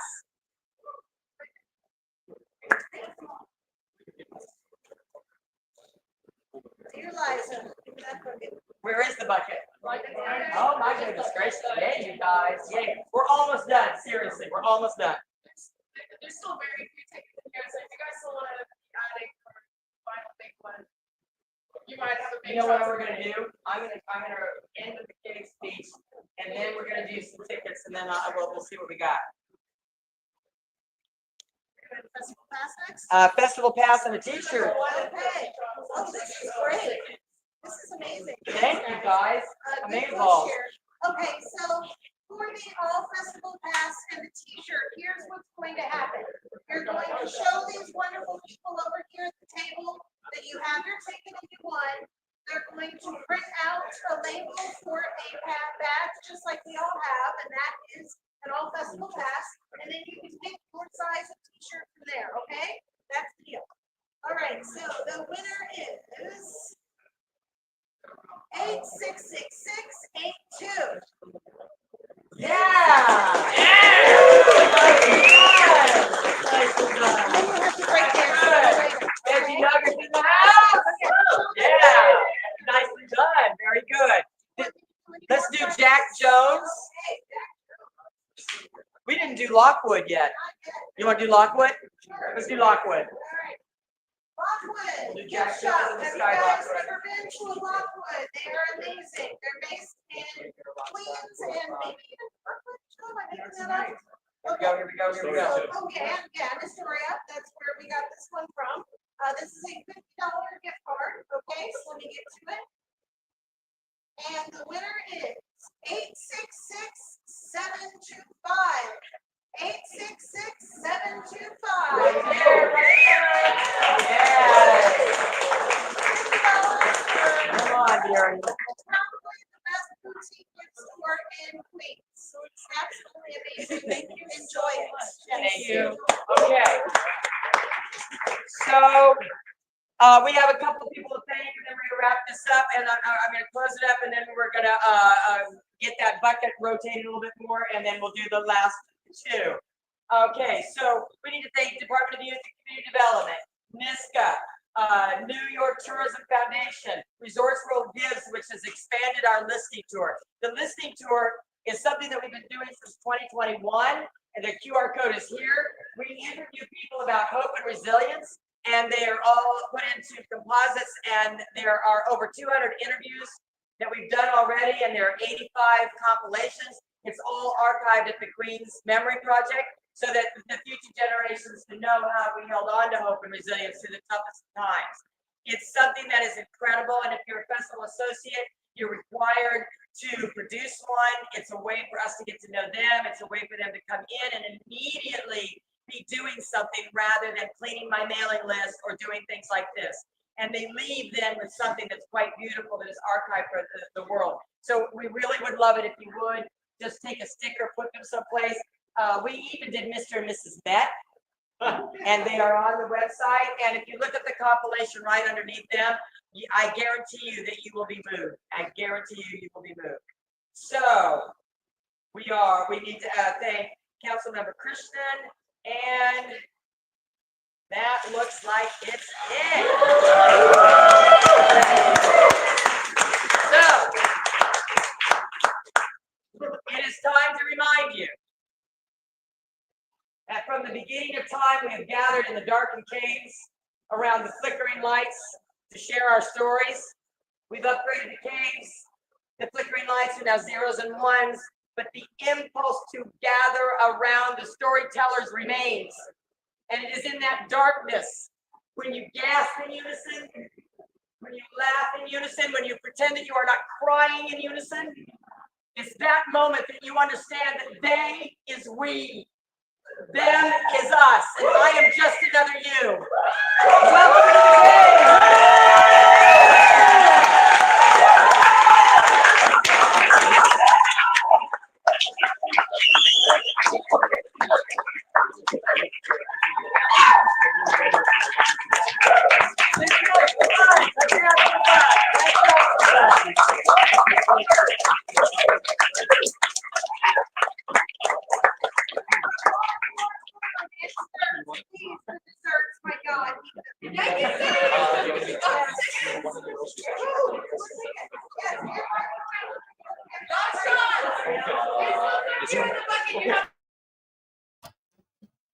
All right, there you have it. The potluck is kicked off. The potluck is clicked off. Your mic is off. No worries, thank you. Look forward to see your film. No worries. That was Kathy Cato from the Queens World Film Festival, pretty much announcing that the festivities have begun. So, Mr. M, before we get actual next filmmaker to interview, I'd like to know a little bit about you. Oh, yeah? Yeah, it's like we've worked together in the film festival, but outside of this festival, for being a board member, what else do you do? I know you're a producer. pictures. We're gonna do pictures. Definitely a lot of activity still happening going on. Look at that. Yeah. Well, I produce live streams pretty often. I treat it like live television because that's what it is now. Television is transitioned to the internet. So I have a netcast network called iRant Network.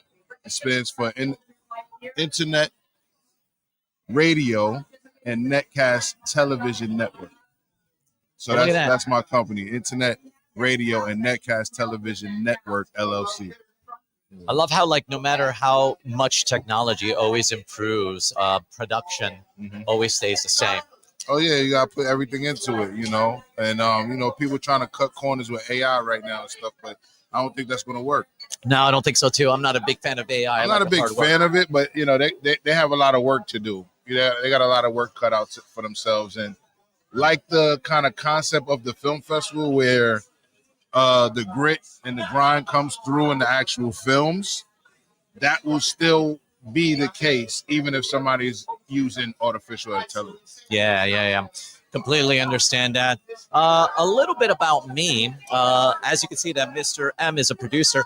I'm also a producer. I'm also dabble into film. Get in the picture first. But I also teach science during after school, and I do a lot of performative science experiments. Okay, when STEM in teaching the as house. well. STEM. Yeah, so it's like I'm always constantly active. Yeah, I did a lot of work in schools as well. That's one of the things Katha and I clicked about. You know, her being a youth advocate, me being a youth advocate. The light, not the camera. Sorry, guys, we're talking to the audience, and There we go. my I'm going to shot hold is on to getting that messed and up. that. There you go. Look at that. So well, I'm going to be juggling a couple of things right over here in the meantime. We're trying to get some pictures going on. But no, I like how like you also have a little bit of education to it. It's like I'm sure that you seem like such a great mentor. Do you have any like mentoring stories? Any within production? Oh yeah, for sure. A few years ago, was it a few years ago? Was it 2 years ago? I think it was 2 years ago. Somebody I met at Trauma Dance, a young man named Anthony Curry. He's a young filmmaker, and I met him, and he was essentially a child then, running around the Trauma Dance Film Festival circuit. And yeah, it's a lot happening right here. Absolutely, there's a lot happening. You know, I met him. We spoke. I sent him a link to my first film. He's a big fan of film. He kept in touch with me throughout the years, and then he put me in his film and then a few years after he wrapped his first feature-length film, I told him to submit to Queens World Film Festival. In fact, he met Katha and Don at Trauma Dance that year. I introduced him. Oh wow! And he was like I say, he was a kid. He was a teenager, and grew up. He put me in his first film, and then that film featured here at Queens World Film Festival, and it was a full circle moment that time as well. So salute to my guy Anthony Curry. Yeah, there's always a lot of history also with the Catos as well too. I've known him for years. When I was a teenager, I actually used to take a lot of acting classes with Katha, as a matter of fact. And then as I started progressing in my career, I got into filmmaking, and ironically, I ran into her when she was looking for a film teacher and also looking for people to help with the film festival when it first year. Wow, that's crazy. I was in the right place at the right time. They say luck is when preparation meets opportunity. Yeah. So you got to be prepared. You got to be ready when that opportunity comes, right? But when the opportunity comes and you're ready, it's a hell of a combination. Absolutely. That and consistency, I always think, is also well, that's part of staying ready, thing. So you ain't got to get ready. I'm sorry, I can't have your drink there. Yeah, because we have a lot of electronics here. Yeah. So we got a lot of filmmakers in the house. I think, you know, we'll get somebody sitting there. I think Absolutely. I think we have our here. next filmmaker coming in right over here right now. So we're going to be introducing another new filmmaker who is going to be explaining us to our films. We're going to find out what their film is all about, where they're playing, who they are. And we're going to find out a little bit more information. And we're going to get started pretty soon. Right now, a lot has been going on. There's so many filmmakers here. We're going to try to get as many filmmakers that we can interviewed. And once we do, you're going to learn all about it. And we hope to actually see you at some of these screenings. So right now, we have a new filmmaker coming up. And let's see. So, hi, how you doing? Pleasure. All right. So, first of all, let's get a formal introduction of yourself. They got a bid with us, all right? There we go. How about right there? Look at that. I'm starting to like that there too. All right, we're back to production sets. All right, now we're back. Close. You get Close. cut off. There you go. There you go. All right, so please introduce yourself, your film, when, where it's played. Wow, that was two times. Go for it. Sure. It's a pleasure to meet you. My name is Matthew Summer-Choi. I'm coming back, you know, and my film is titled Ordinary. So think of it like ordinary, but replace the O with an AU. Ordinary. And the film is about a man who believes everything he does, what his attitude, his behavior towards others is normal. It's considered accepted in the society norm, but how others from outside, from around him perceive it is ordinary, it's unusual, it's weird. So it's sort of, no matter how hard he tries to connect with others, it sort of shuns him from society.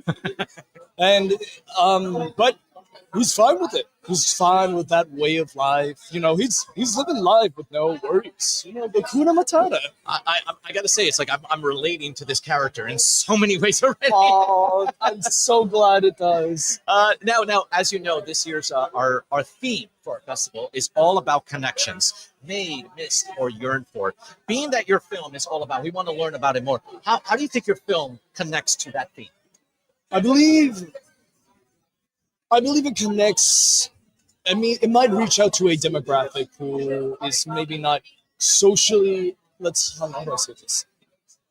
We're all born different. We're all born diverse. We're all born maybe better than others, maybe socially more, or like athletically or smarter. Like, but I believe we're not. We're all still human beings. We crave connection, and sometimes from one individual, whenever they feel like they try to connect so much around the people around them, sometimes because we don't normally express like how we're actually feeling inside. So despite that, it's a struggle. And I believe ever since after the pandemic, a lot of young people from elementaries to middle schools, high schools, we've all lost touch with reality. We're so focused on the internet, we don't know how to connect it. We crave connection, but we were never taught exactly how, especially when the pandemic hit. Oh wow. And afterwards, like to recover from this, like from that epidemic, how is it that we sort of now see each other? It's just a little bit awkward as it is. So that my film is a sort of like person who's, I wouldn't say socially inept. He's very friendly. He wants to connect as much as he wants, but the way he behaves, the way how other people perceive him, it's sort of like it doesn't seem normal. It doesn't seem like something like someone can just do out of the way. Like this man is open. Yeah. He's willing to express as many details as he wants, and you don't see that in like say a 20-year-old or adults. They seem very childish. Yeah, definitely. I see that. I like how you dabble into a lot of like the socialness that people are missing out in life, how we're all connected to our phones, and how 2020 really kind of did affect us. It's like that. I kind of would love to see the psychology in that. Are you the filmmaker or? I am the director. Yes, Oh, I you're am the both. director. I am both director and actor. Wow. Okay. Very nice. So let me ask you this: since you're both the actor and director in this, why specifically Queensworld? Why did you submit to Queensworld? Now it's a funny thing how it came around. How I created the film. My TA, Nailing Quiz, one of the board committee members of Queensworld Film Festival. He's my teacher assistant manager for my Queens College Community College. And that's where I essentially made the film with my classmates. And he has helped me in so many ways. And he has motivated and inspired me to sort of get this film out. And I sort of wanted to show this film to not just my classmates, not just my family. I want people to see me. I want people to see who this character is and sort of like maybe understand who this character is. I like that. I like that a lot. Is this your first film? Yes, this is my first film. I currently do not have it on YouTube, but I believe after, you can expect tomorrow or Monday, I will have the film up on my YouTube channel. Not the film, the trailer, you mean, right? Sorry? Not the film, the trailer. Oh, the trailer. I don't have a trailer. Oh, trailer. okay. Walk us through that. I could just work on the trailer. Yeah. Walk us through that. How did you not have a trailer, man? I was busy sort of re-editing my film before like I could focus on anything else, and I also worked on classes and also doing personal activities such as workouts. So it's sort of like I'm jabbling around and I can't really multitask. But it's great that you mentioned that because I should. Yeah, don't put the film on it. They don't have no reason to come to the screen. It's fair. Put the trailer, man. Thank you. Thank you so much. Let's get them in the building. When's your screening? When's your film block? My screening is going to be in November 11th in the KS Zukar Theater. Oh, the Sucker Theater. Yeah. Do you know what block you're going to be a part of? I am going to be a part of the Class Acts 8 film from the next generation. Nice. I like that. And you're definitely a good representation of the next generation. Now, being that we're all about Queensboro Film Festival, and then you actually use a lot of the Queens artists here, we want to make sure that Queens is shouted out no matter what. So would you mind just looking at that green light right over there? And all I want you to say is, we will see you in Queens. We will see you in Queens. All right. Thank you so much. I can't wait to actually see your film. Congratulations. I hope anything for the best for you, especially with this festival. Thank you so much. No worries. Well, we'll be able to share that information with you afterwards, by all means. All right, as you guys can see, we're having a conglomerate of filmmakers today. We're going to be interviewing a majority of them, but we're also going to see if we can interview the remaining of them on a separate day. We want to be able to get all this information out. However, though, as you are seeing, that a lot of people are coming up with different information on their films. If you want to know more about the films, you want to see some of the trailers, you want to know some of the blocks, you want to know where they're showing, visit our website, www.queensworldfilmfestival.com. We'll pretty much give you dates for special events. One of the next special events are coming up is going to be our presser, October 15th, which is going to be at Queensboro Hall. This is a good opportunity for filmmakers to be able to tell about their films, sell about their films, and more importantly, for you guys to support these filmmakers putting out their films out there. We got another filmmaker with us today. All right, so welcome to the Queensboro Film Festival. As you know, it's our 15th year. Now, please, what we'd like you to do, first of all, is please introduce yourself, your film, when and where it's played, please. All right, my name is Elon Cadena Silverstein. I'm the producer. Elon? Yeah, Elon. Speaking You got yeah. Mike. Yeah, That's gotcha. right. Get yourself really Yeah, close to the man. mic because we want to be able to hear all that information. We appreciate you talking to us, but we want them to hear you out there. I understand. All right. So my name is Elon Cadena Silverstein. I am the producer of Soñando America, which is screening November 15th, Saturday morning, 11:30 a.m. at Zucker.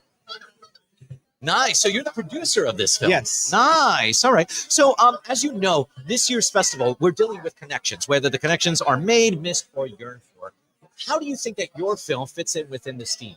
So Soñando America is about immigration. The director, her parents immigrated. They crossed the border from Mexico to the U.S., start their family. And the film really explores that family through their lens, daughter-parent relationship. So we really talk about learning about your family's history, learning about why they came, how they came, the obstacles they faced when they came here, and how by the time she's now an adult, they've achieved the American dream, so to speak, to an extent. They've gotten a house, they have a family, they have everything they could want except for status. And part of that connection is just the connection to them, the connection being that they have to our country. They're serving our community. They own a restaurant. They serve their community in rural Ohio, but they still don't get decency and legitimacy. Oh yeah, that's what's right there. No, that sounds pretty much relatable to what's been kind of happening right now. So yeah, is this an actual film or is it a documentary? It's a documentary. Oh, it's a documentary. It's a documentary. It's a true story. We sat down with her parents 3 times, interviewed them about their experiences, their stories. We went to their town in Mexico twice. We flew DP and the director to Mexico twice to film their story, to see their home and document it for the film. Oh, wow. So they couldn't go back, but we went for them. Wow.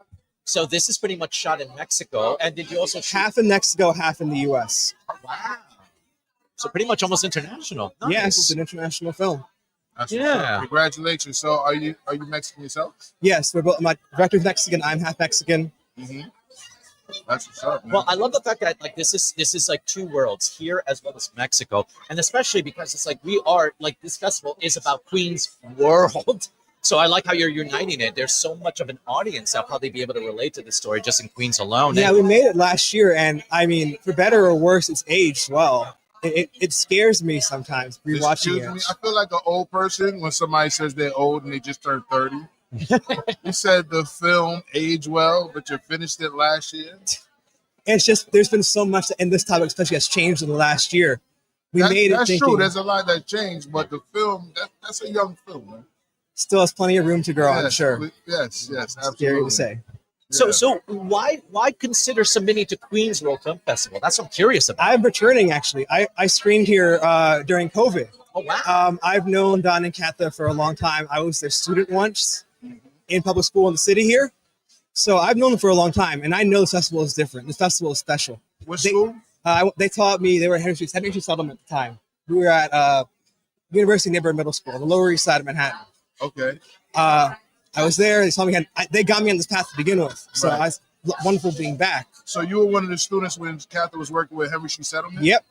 I did a training up there with the staff one time. So I came to that building. It was like community center. Yeah, 220 Henry Street. Yep. Yeah. I actually used to also be a Henry Street Settlement student as well in urban youth theater. So Wow. yeah, They do that great a lot work of there. history here. I They like do that. great work at Henry Street. Yeah. So what now that you're in the festival and this is our second time, what has your experience been like being part of this festival? It's incredible. This is a festival. I said to my director that it's different here. They do it different here. It's really they show how much they care about you. They really engage with not just the filmmakers, the community, everyone. It's really incredible the amount of effort that they put in, and then how much you get out of it for just engaging with it, for going to the screenings, for seeing people, meeting the people, having a mixer like this, which is just incredible to see so many people outside tonight Right. talking film, celebrating each other. It's Yeah. beautiful. It's really no other festival I've screened at has had this experience before. Right. It's beautiful. Well, I'm gonna ask you to just for production's sake, you empathize with me, you're a filmmaker. Yeah. Say that again while I'm not messing the screen up with the transition. It's all good. This is a special festival. The way they engage with just the filmmakers, the community, and everyone who cares about film is beautiful.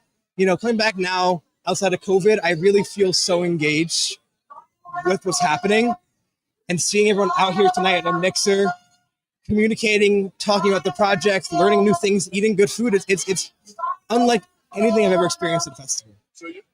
So you were part of the virtual year.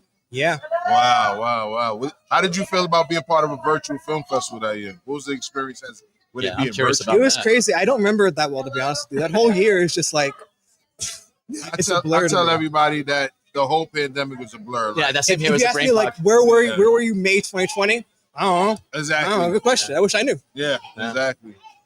Well, let me ask you one last thing, because like your film sounds so interesting. I'd like to learn more about it. Is there a website, social media? Where can we find out more about you and the We have film? an Instagram, Soñando America Official. No, Sonando America Official on Instagram. Nice. We have another trailer up there, our second trailer up there.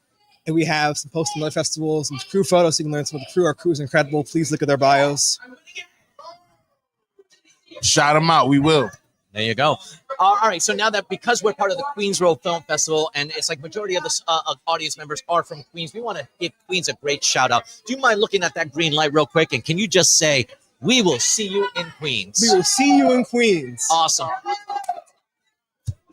We will see you in Queens. My man, thank you. Beautiful. Thank you so much. I appreciate all the information in your film. Look forward to seeing you on Shout out Henry Street again. There you go. Shout out Henry Street. Henry For real. Street. Anyone who knows Henry Street, if you know, you know. All right, we have a lot of filmmakers here talking about all of their films. And we're gonna get another one after we play this trailer for this film. Let's do that as we get this next film.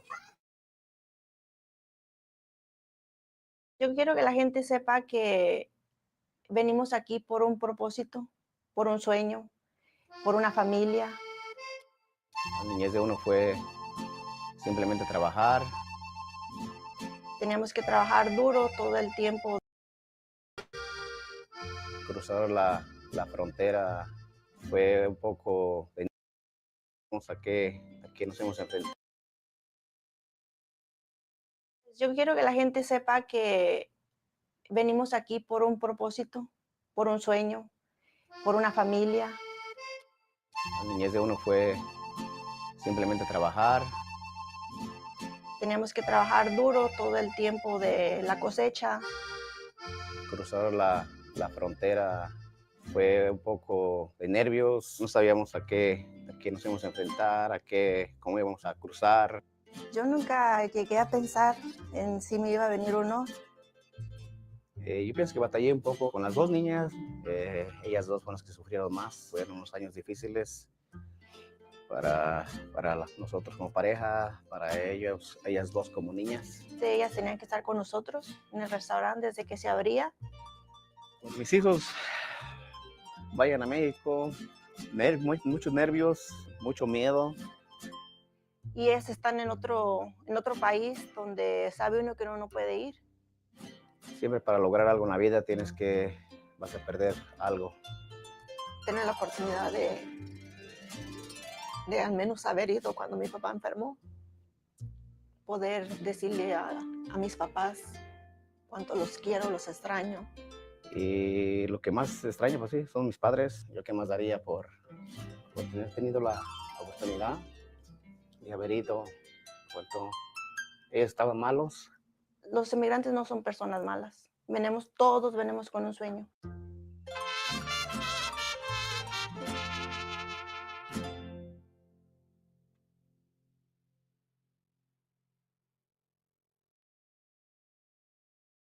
Was a pretty. That right there was a pretty good trailer. Now we also have another filmmaker with us as well too. Please, would you please introduce yourself, your film, when and where it's playing as well? Hi, my name is Jody Oberfelder. I have a short film that's in on November 14th at 3:45. It's called And Then Now. There's a comma between then and now. It takes place in Greenwood Cemetery. There's 3 dancers and 3 musicians. And I'm hoping that the audience who comes to see the cinematic version of something that happened live will feel an immersive kind of tingling, because we are live people in a cemetery, a place where a lot of other people have lived and continue to have their place. I'm going to be honest with you. You had me at cemetery. So now, as you know, this year, our theme for our festival is about connections, whether it's made, missed, or yearned for.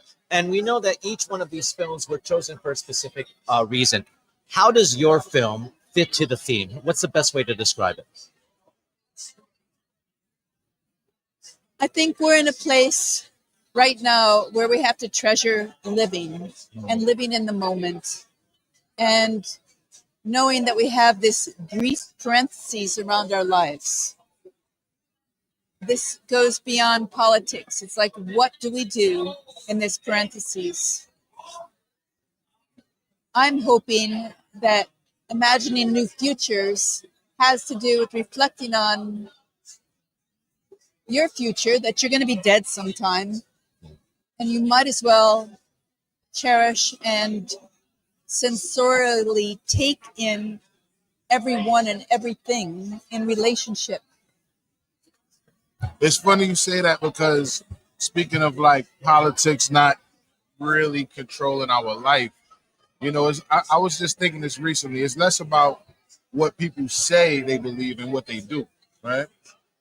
What do they do with their life? You know, everybody can say they believe this, or they're on the right or the left or whatever, but it's really what you say. I mean, it's really what you do. Excuse me. It's really what you're doing with your life, right? Well, it's really also what you make and what you make of life.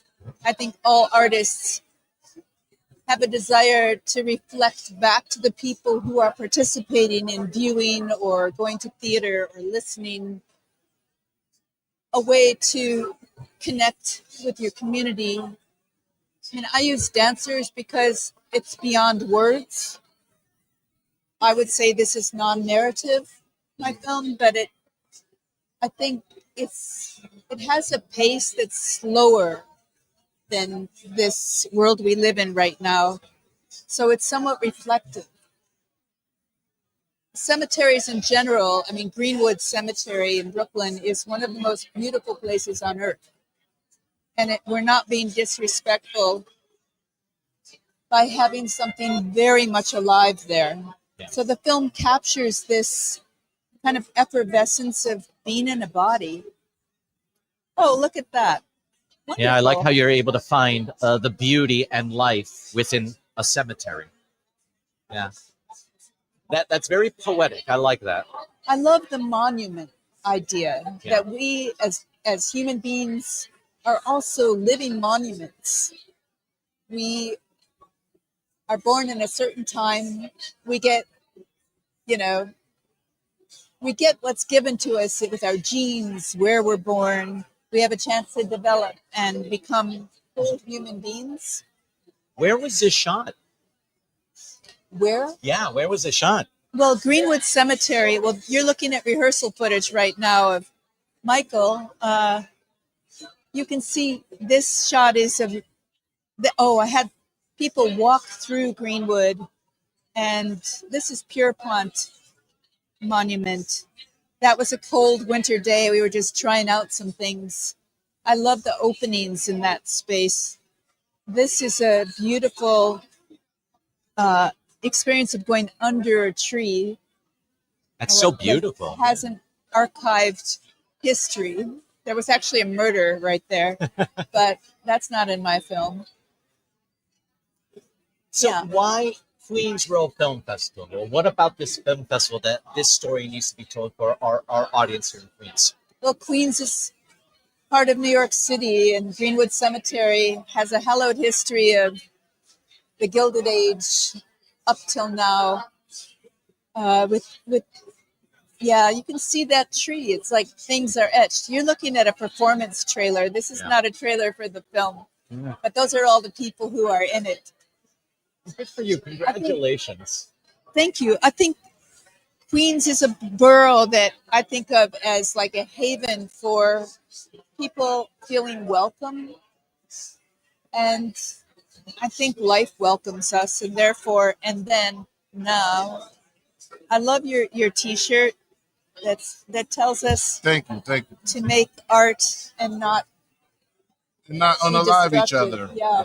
Well, now your film being in the moment, which I kind of like, and I think that's something that a lot of people need to sort of relearn about being in the moment. Get off your phone, get off social media, be in the moment. Now, being in the moment right now, especially through the process of getting your film to screen here at the Queensville Film Festival, can you describe to me your experiences that you've been having, like from when you first knew that the film was going to be selected? Oh, I mean, more eyes on communication. I'm thrilled to be in this festival with other people who have made all kinds of films in all kinds of genres.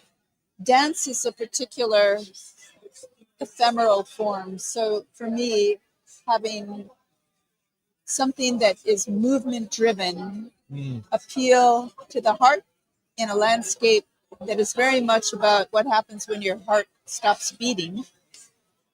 And I'm sure you could definitely like feel that right now.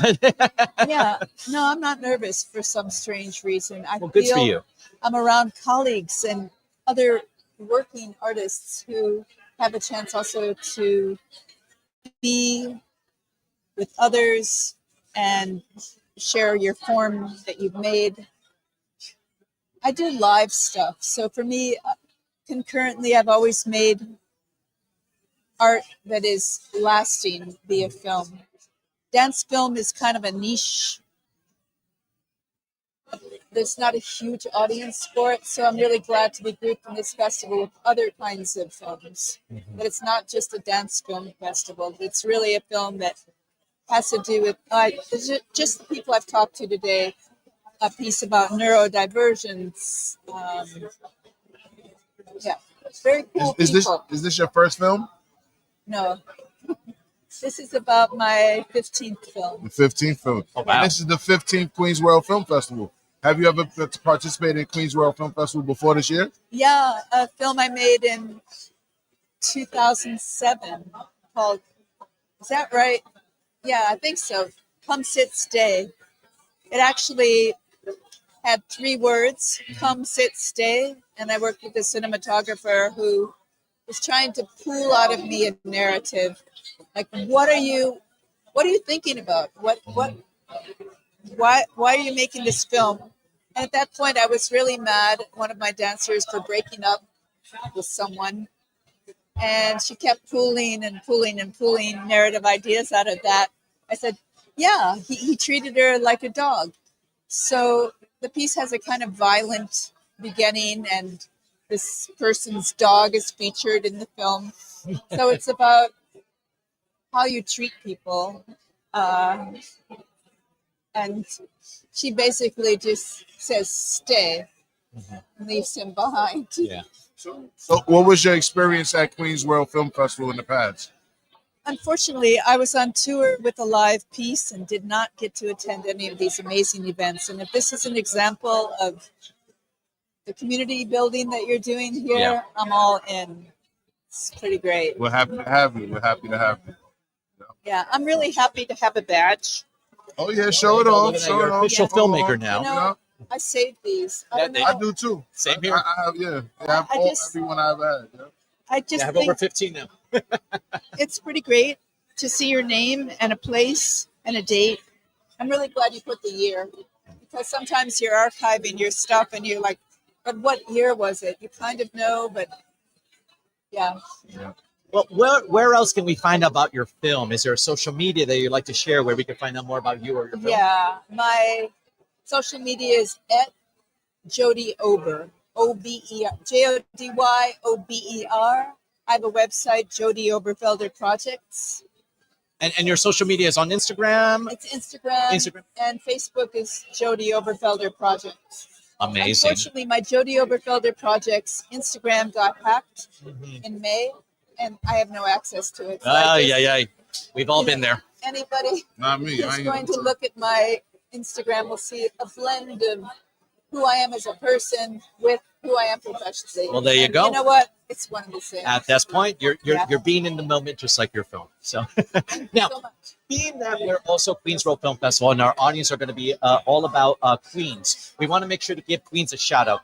Right there on that green light, can you just look at it and just say, "We will see you in Queens"? We will see you in Queens at the Queens World Film Festival. I love that. That's the best one so far. Amazing. I love Thank that. you so much for your kind words and telling us more about your film. So, folks, if you guys want to see more information, feel free to visit our website. You'll be able to see a lot of the trailers, find out when and where all the films are going to be premiering and featuring, and as well get to relate with some of the filmmakers who actually might be there. So thank you once again. We really appreciate it. Now, we're going to also talk to other filmmakers who are going to be explaining it to it, but just a reminder, Queens World Film Festival is turning 15. It's not our 15th annual. It is our 15th year. 124 films from 17 different nations in 17 days, 3 screens, 2 venues, and of course, you, the audience.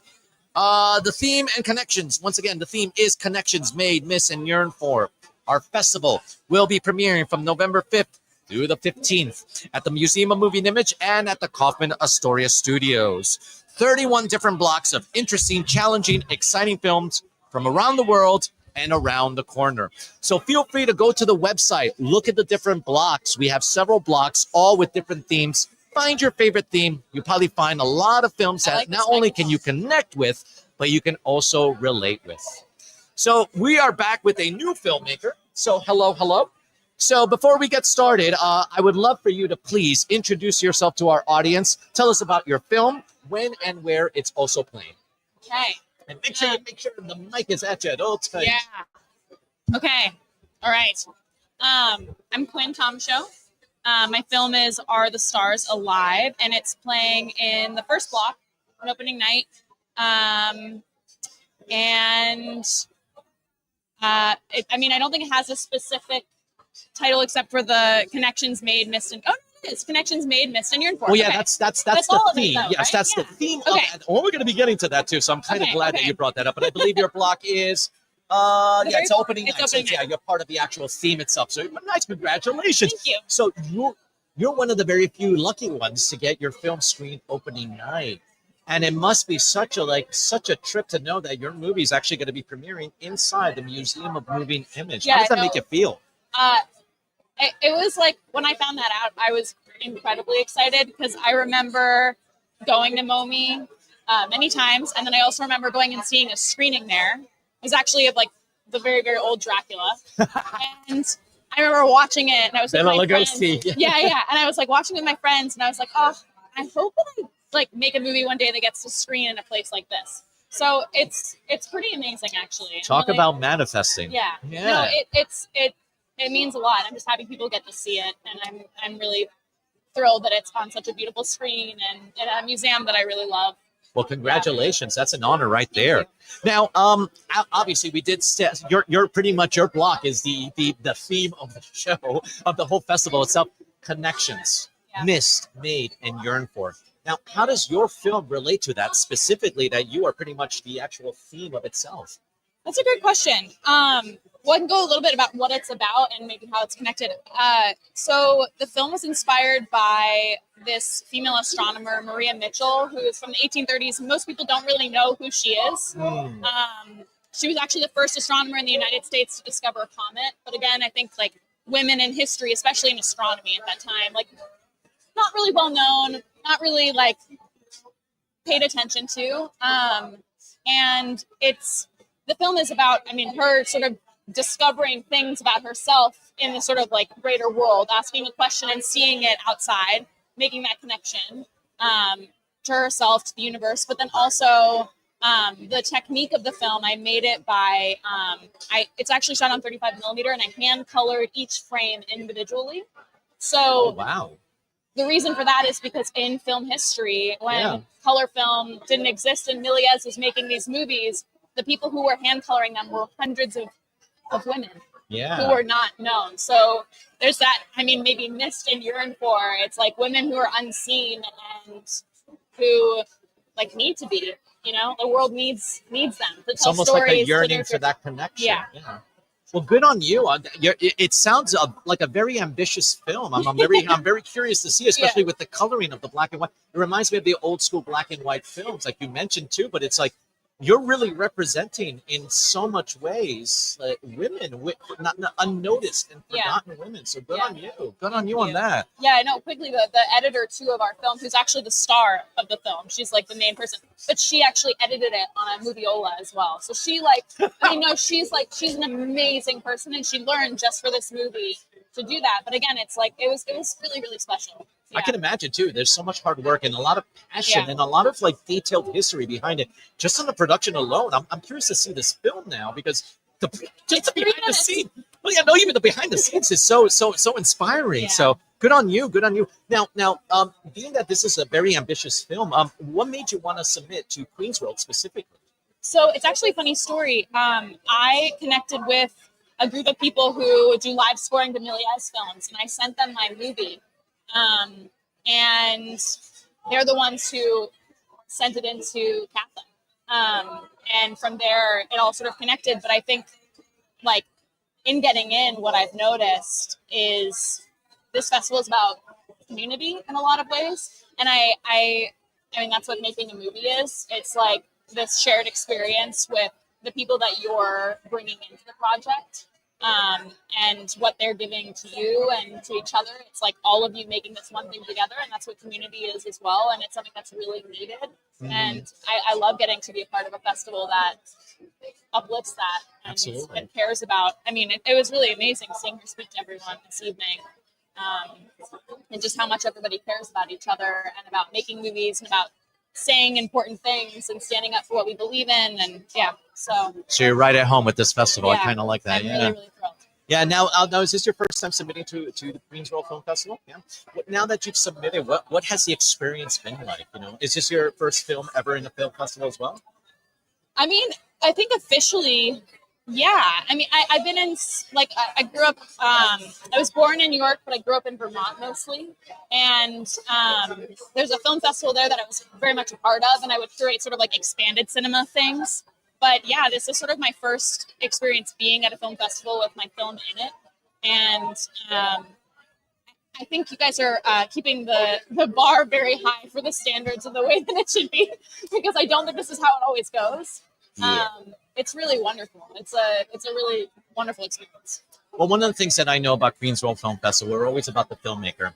We want to make sure that the filmmaker always leaves with enough knowledge and be comfortable to get into another filmmaker, which is one of the reasons why we're always curious about new upcoming filmmakers and their experience here in this film festival, because we want to let you know, it's like, oh, gotcha. Yeah. And more importantly, it's like, I just got to give you a little round of applause, because it's like you are the new generation.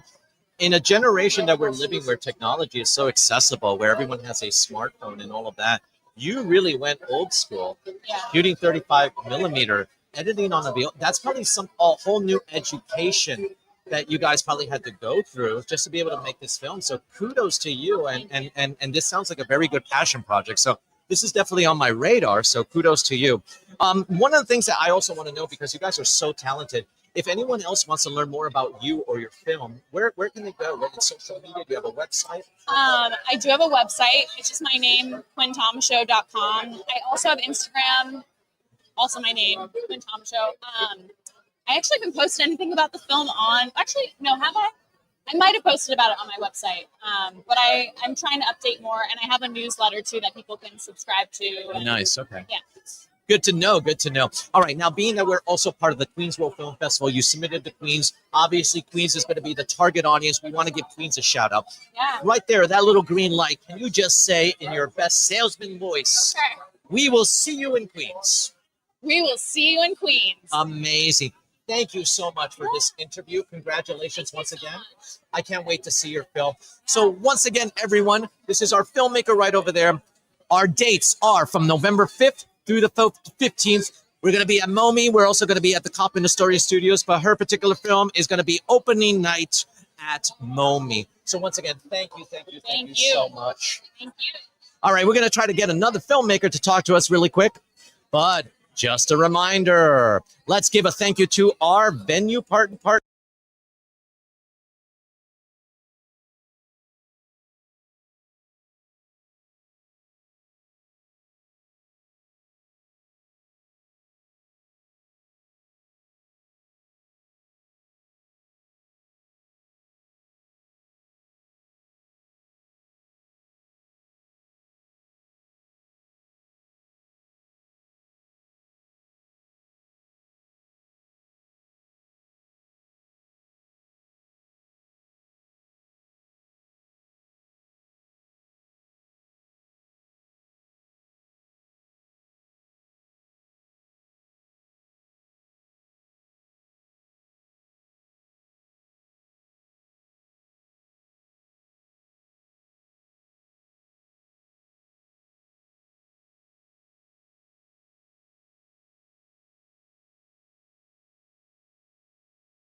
No. All right, we're experiencing a slight technical difficulties right over here. We're going to get back to it in a second. But as I mentioned before, there you go. We do have a former alumni right over here. So please introduce yourself, your film, when and where it's playing. Firstly, thank you, Rich. I'm so happy to be here with M and Rich, two of my favorite people here at the Queens World Film Festival. I was about to say, I want to introduce her. This is... Go ahead. Please do. Please do. This is, first of all, this is an alumni of Queens World Film Festival. She also was a former associate. She helped make sure the festival happened. I think one year she screened and was a festival associate at the same time. And social media, from what I remember. Yep, managing the social media as well. Just filling in all of the gaps. Just a really genuine person, a hardworking person, superwoman herself. All right, a super producer. All right, a woman of the people, a high spirit, a super dope energy. I love to see her since the first time I met her. Niha, how are you doing today? Oh, M, thank you so much. No You're problem. the kindest. I don't Thank even you. think I sold it right. I was just freestyling. You I did could better say than so me. I can much. tell you that much. I can say so much more. That freestyling is so cool, right, guys? Yes. And now that brings me to my pitch. So my film, Home, it's my first virtual reality film. It's playing on 11th of November at Kaufman Astoria Studios Zucker Theatre at 6:45, and I really hope to see you all there. It's my first attempt in virtual reality. And guess what? You don't need glasses or you don't need a VR headset to come enjoy my film because we converted it into a 2D animation so that everybody could experience what the film is. Of course, as technology progresses, I hope one day that CAS gives us a theater with all the headsets.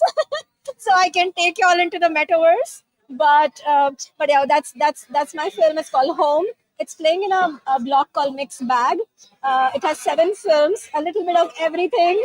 And like our founder and our artistic director both said, that they had to break many blocks to fit a lot of these beautiful films that came in last minute. So some of our films, which are in Mixed Bag, were earlier in other slots. But then Katha and Dawn took the pains to create a whole new block to put us in together.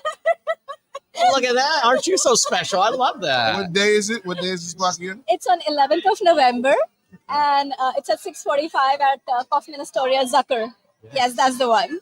I love the fact that you're using technology to your advantage, and especially dabbling into virtual reality. We just had another filmmaker who actually shot her film in 35 millimeter and edited it on a viola, and I'm like, and this is a young filmmaker. I love how like everyone's just taking chances, whether it's in the technology we have available or the technology we had available, and relearning that. So, being that said, our theme for our festival is all about connections, and I'm already seeing a lot of connections going Absolutely. on. Now, your film in particular, dealing with the technology as well. How would you say your film relates to the theme, connections made, missed, and yearned for? Rich, firstly, I'll just like to add to what you said about how we as filmmakers are dabbling into newer forms or the older forms. I myself dabbled with 16mm Nice. as well. Hopefully next festival I'll bring it. Yes. But what's happening is we all know what's happening in the world around us with AI, with new tech, with cinemas. We are left with no choice but to experiment. And I think there wasn't a better time than today, where we have the best of the old and the new, both accessible and available to us, free to experiment. So before rules are made, before hard boundaries are put, we are able to really do mixed media. And that is so empowering and freeing, that it's really sort of giving us that opportunity to sort of try something that we haven't before. It's like we're limited only to our imagination right now. And to your question of Connections. yeah, about connection. So my film is based on a poem. This poem was given by our professor. I'm still in CUNY doing my Shout out to CUNY. I'm a product of CUNY. You know what I'm saying? and I love CUNY. Student government, all that. I had a They student saved my life. organization. As an international student, I'm forever grateful to CUNY. Yeah, shout out And Brooklyn College is offering this course in emerging tech and new media. A lot of beautiful courses. So I took this course as part of my graduation, my bachelor's degree with them. And we were asked to make a 3-minute project on a poem. So we picked up this poem by Eric Hansen, and the poem is about leaving everything behind. And I don't know, I meditated on the poem. I meditate before anything I create. I meditated and I said, okay, how can I say this in a way which is personal to me and to my connection? And I said, which is the connection which is the most precious to me? So it is my connection with God. And I feel like when I'm connected with God, I'm connected with everyone. I'm connected, like, and I don't mean it in a very pseudo neo-Hindu way, but in like for true, for real. Like whenever some challenges have come, it's only like I feel like I can only, that's my only friend who I can really talk to any given point of time, day or night. So I took this film and I said, women cannot be truly free until they have religious freedom. You know, today we are financially free, we are free in our relationships, we are free in every other dimension, but religious freedom still binds us as women. And I felt that that was the theme I wanted to tackle with my short film. So this film actually shows a nun who is in a church, praying every day, blah, blah, blah, doing the things properly, wearing the costumes, doing the Bible. And one day she shuts it all and she says, no, I'm not able to connect. And she runs away from the church into nature, carrying real connection with God, and she finds a connection with God there. So that's deep. Yeah, that's kind of bold right there. I applaud you for that. No, that sounds amazing, and I just gotta say, it's like I've known from the years you've done a lot of work for this particular festival, not only as an associate in many different positions as well, but also a producer, a filmmaker, and all of this. Now, why do you? What is it about Queensboro that has you coming back? Why did you submit? Why do you keep coming back and working at Queensboro? You're going to make me cry. I'm sorry, I'm a softie when it comes to this festival is the most precious, and I wouldn't I mean, put me against any big festival, I would dabble that on the side and I would come for this one any day. This is so precious. They screened my very first film and nobody believed in me. Don and Kaka did. And these boys, these people, they cheered for me. So this is very special because they stood by me when nobody else did and nobody even recognized. I'm a returning career in that sense. I've had a big career in the industry, 20 years of film industry career as a vice president, executive, all of that. People know me in a different role. But as a storyteller, I wasn't able to find my voice. Or even if I found my voice, I wasn't able to put it out there in the way where I felt strong enough to stand. And I remember on my first screening, I was literally like shaking. I fainted in the bathroom of the screening hall, which was in Flushing Town Hall. I fainted there. And Katha knew what was going on. She just held me together so tight. She literally like put all pieces of me back together. And she said, go, face that audience. They're here for you. So I have to say that's a great experience having with this festival, and I can understand why you always keep coming back. And we're always happy to have you back. Your energy, everything that you do, even Mr. M, I'm sure you have so much to say about her energy alone and her amazing talent. Like I said, since the first time I met her, it was just super great energy. And you could tell you put your all into your work. You take pride in your work. I had no idea how nervous you were that time. I had no idea. And I'm glad that you found us and we found you. Thank you. Thank you for this family. Well, not only that, it's like, yes, you found us, we found you, but we want everyone else to also discover who you are and your story. Do you have a website? Do you have any social media that we can share so they can find out more information about you? Sure. You can find me on www.queensworldfilmfestival.org. I love it. Right to the source. I love it. Go to Queens World. You can find my film there. And then if you want to discover a little bit about tiny little things I do, you can go and search me by my name, nehalohia.com. And all of my handles are there. You can find me wherever, or you can find me in New York shopping. There you go. All right, well, let's go back to Queens because we're Queens World Film Festival. We're going to be all about Queens. We're going to be sharing these stories with Queens residences. So we want to give a shout out to Queens. Right by that green light, right where you see that green light right there. Can you just say, we will see you in Queens? Hello, world. We, the filmmakers, will see you in Queens. one more time with the mic. One more time, please. Oh, I'm so sorry. Yeah. We, the filmmakers, will see you in Queens. Please come. Please support us. It's not just us that you're supporting. It's this community. We take a lot of courage to come up to this point. We're vulnerable and we're weak. I'm not in a sense where we want pity, but we have stories to say, and these stories come from amongst us. These stories about you, about your children, your father, your mother, your parents. It's about all of us. And when we share it in community, there's so much more strength that we derive to be able to say our next story. So please come and help us, encourage us to be able to continue to do that. Thank you. Thank you. Thank you so much. Glad to have you back. Glad to have you back. Congratulations. Congratulations. All right, that was Neha with her film Home, which you can find any information on the Queens World Film Festival website.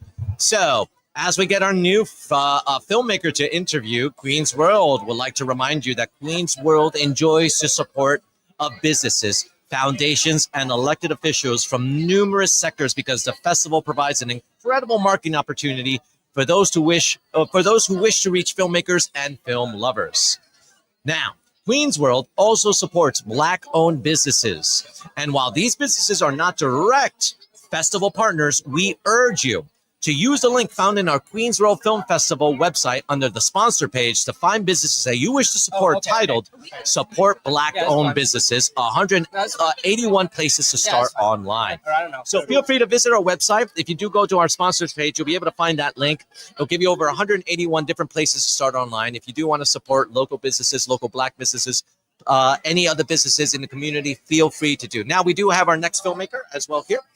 So, hello. Glad that you could actually get here. Now, before we get started, I would love for you to look right at that green light, and if you could please introduce yourself, your film, when and where it is also played. Okay, I'm Umed. The film that we're doing is called Perennial. It's called Perennial. Yeah, and I'm Umen Maru, and our film's playing in the environmental block on November 8th. Okay, yeah, nice. And if you don't mind introducing yourself as well, too. Hi, my name is Lillian Perella, and I'm also a filmmaker for the Film Perennial. Nice. Now, is this your first time filmmakers in this festival? No, it is actually not. We were in the festival 2 years ago for our PSA for curbside composting. Wow. Okay, well, congratulations. Welcome back. Well, look at that. All right. So as you guys know, the theme for this festival is all about connections. It's about made, missed, or yearned for. I don't know anything about your film, but I would love to know, how does your film connect with the actual theme of connection? So I think what's interesting about our film is it's about it's a documentary. It's about a real garden space, and I think something that's like very important about garden spaces and small spaces in communities is it's like it brings all sorts of different people who might not actually be together. It brings them together, and it's like especially important in this time where things are super divisive, and all these different types of people coming together. We've got religious groups, Eagle Scouts, Girl Scouts, just like community members, houseless people, all those types of people coming together in our garden and working together on making it better. And this is a documentary, correct? Yeah. Nice. All right. Well, I love the fact that these are connections. Where was this documentary filmed? Is it in New York or? Yes. So we have a community garden in Jackson Heights, like where we all live, and it's on 69th Street and 35th Avenue, next to the community composting site JH Scraps, and that's where we filmed it because that's where we have a garden. And this film is primarily a film of like resilience and like never giving up. And because last September our garden was torn down by the railway company CSX, and we didn't really know. We didn't know at the time that CSX had done it, and we were trying to figure it out, and we were trying to like rebuild. And we had to rebuild it in like a matter of weeks, like this past spring. So this is really a film about like how we came together as a community to help do this. And, yeah. Wow. All right. Well, as you know, being that you guys, you've submitted before to Queens World Film Festival, is this your first time being at this festival? Well, we worked together on the last one too. Okay, so you guys have some sort of experience. Now, why specifically? Why did you submit to Queens World Film Festival specifically? Well, actually, I think in a way the Queens World Film Festival reached out to us because we got Kata and Preston Kato were the ones who encouraged us to submit this time and last time. So, yeah. Well, it's funny. We've been hearing a lot of similar stories from other filmmakers as well too. So congratulations! I'm glad that they actually chose you to actually screen. So kudos to you. Good job. Good job. Yeah, they're amazing people. And being that you guys are also returning, what's had your experience like being part of this festival specifically?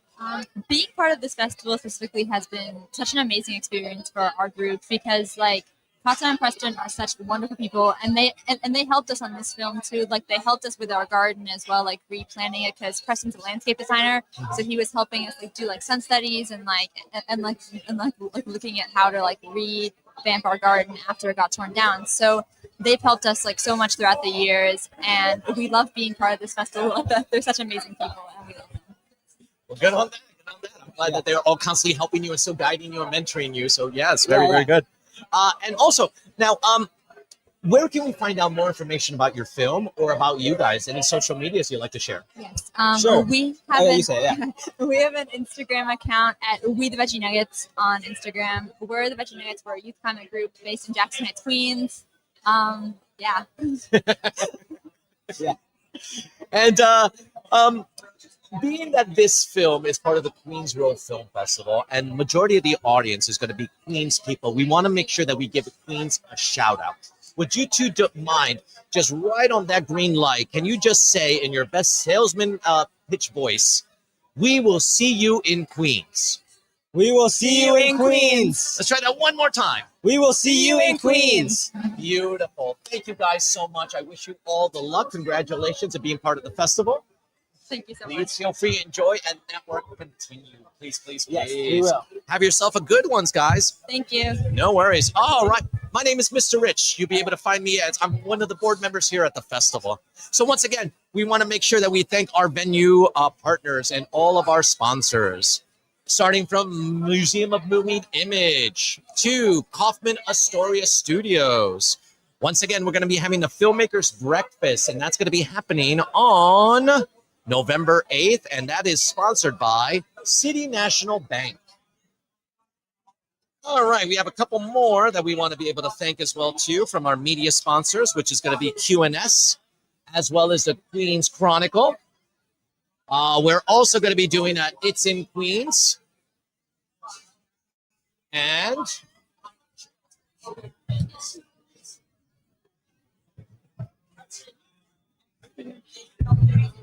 all right, what else we got? We got, let's see, our industry partners is going to be Indie Collect. It's also going to be Deadline AV, New York Women's in Film and Television, as well as Chip Away Productions.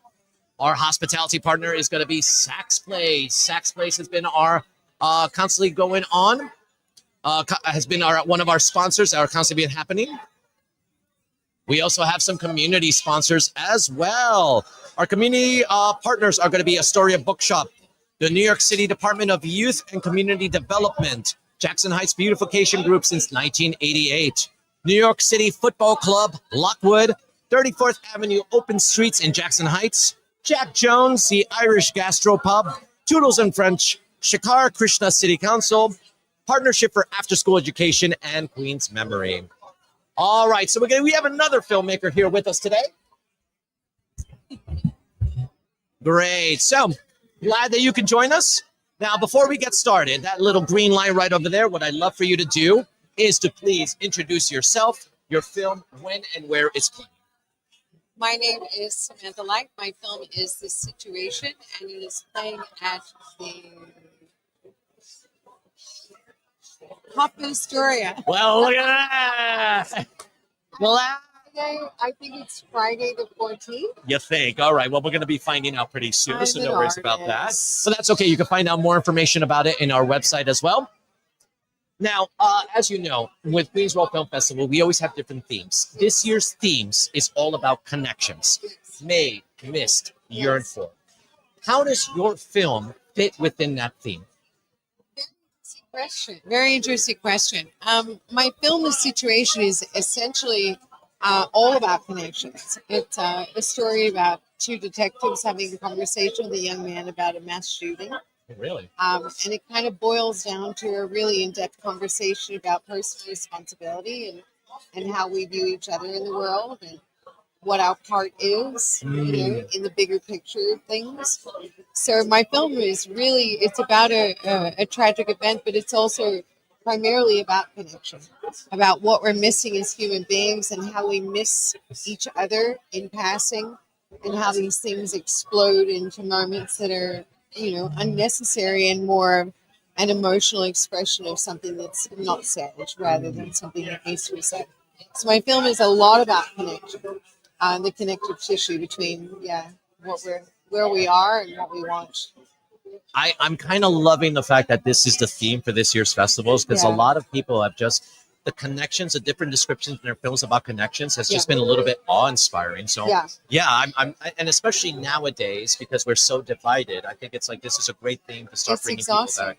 Yeah, very much so. I think it's one of the most pivotal things that are missing in our human connection nowadays. I think cell phones, as much as they're advantageous, I think they're kind of petrifying our human relationships. We've indulged in hiding in them instead of being visibly uncomfortable in front of people, which is what we need to do because it's how we feed ourselves as human beings. Human connection is what we're born for. Without it, we are starving. We're starving for a lot of things, and it ends up just becoming a plague of sorts where we lose ourselves. We lose each other. We lose ourselves in a little screen, and we forget to just connect with, everybody. Just the simplest act of saying hello and good morning to people in the street, whether you need them or you don't need them or you know them.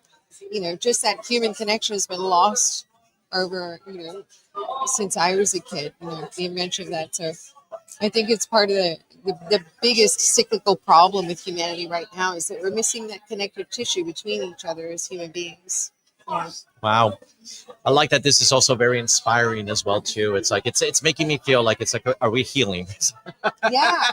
Well, that's how we get inspired. We need to talk to one another, We need to share how we feel with one another. Whether we like it or whether we don't, is not really the point. Just the sharing is the point. And of course, we're all going to be uncomfortable and comfortable with certain things. But part of being a human being is is reaching out to other human beings, and whatever that is, dialogue, conversation, I think is a dying art. Now, is this your first time submitting to Queensborough Film Festival? Yes, it is.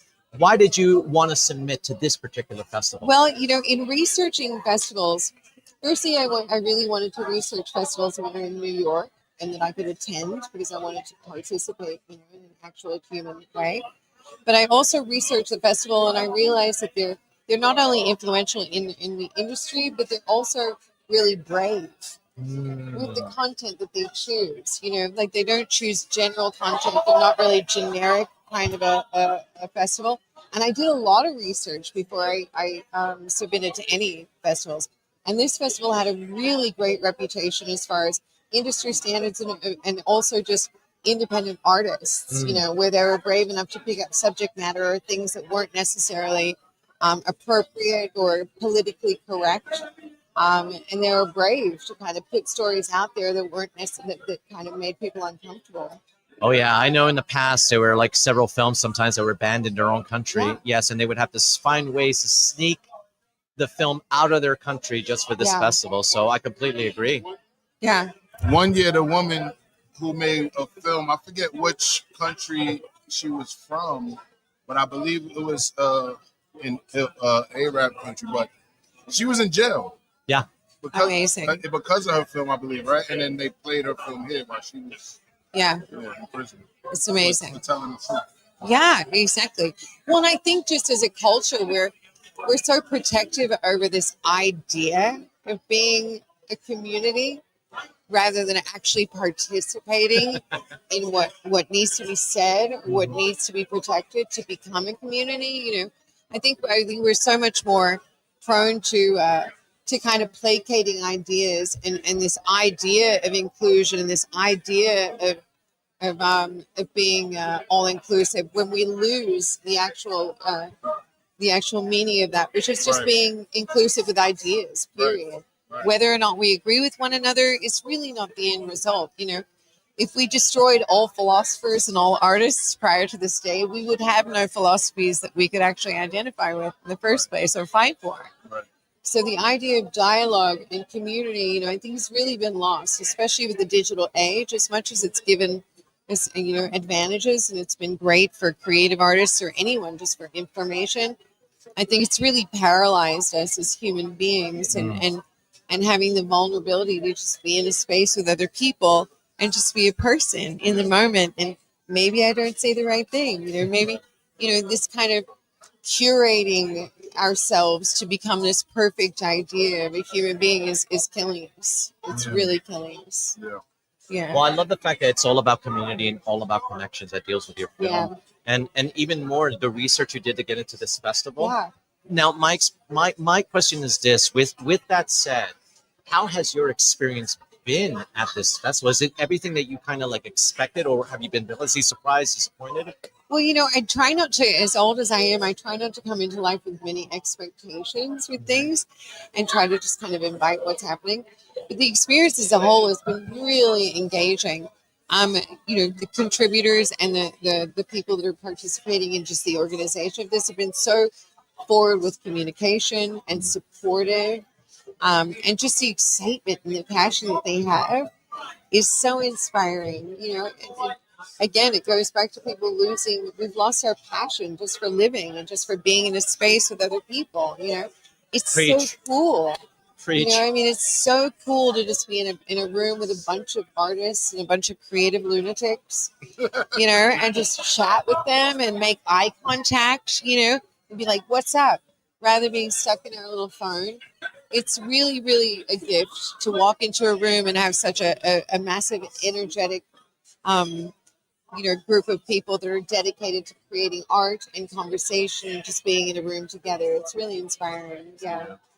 Now tell us where we can watch your film again. We want to make sure people come. That's right. We want to connect the outside world to you now. Yeah. I'm terrible. I should have researched before sitting at the mic. It's The Situation. I think it plays the 14th. You're looking right now. Look at you. Bless your heart. Just trying to save an old lady. Do you have a website? Do you have a social? I have a personal website, which is SamanthaLightDirector.com. Yep. That is the situation So right there. what So block it's are you action in? reaction films about searching for answers, and it's 6:15 on Friday, November 14th. Nice, and it's going to be at Astoria Coffee.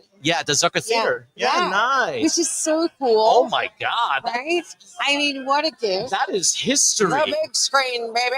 That is history. Yeah. You're going to be going in there, and you're going to be seeing some of the ghosts there. No, so. it's fantastic. I mean, I'm really thrilled to be a part of it. You know, I really am. I even mentioned to the organizers how honored I am that they were brave enough to take on my film, because my film is it's in your face. Well, that's what they do best here. Yeah. And Yeah. I got to say we now, because now I'm on the team. Right, as a board exactly. member. Yeah. That's what this festival We does need best. more of that, you know, because I feel like the industry as a whole has been just so generic, and they've been really safe zoned. Yeah. You know, they're refusing to chances. have a voice. Yeah. They just want to fit into this little, guideline of what should be and what's comfortable, Right. and as a filmmaker and as a writer director, I'm completely the opposite. I want to make you uncomfortable. I want to make you think about what's happening, and I want to make you question everything you've known, to decide whether or not you were just led along a trail by somebody else, So this film festival is really important that it gets to touch upon like brave artists that say things that aren't necessarily politically correct or that, just pumped out like American cheese for comfort, We need to start challenging each other. Well, that's where we find success in uncomfortable situations. Yeah. Right? Well, because life is uncomfortable. Yeah.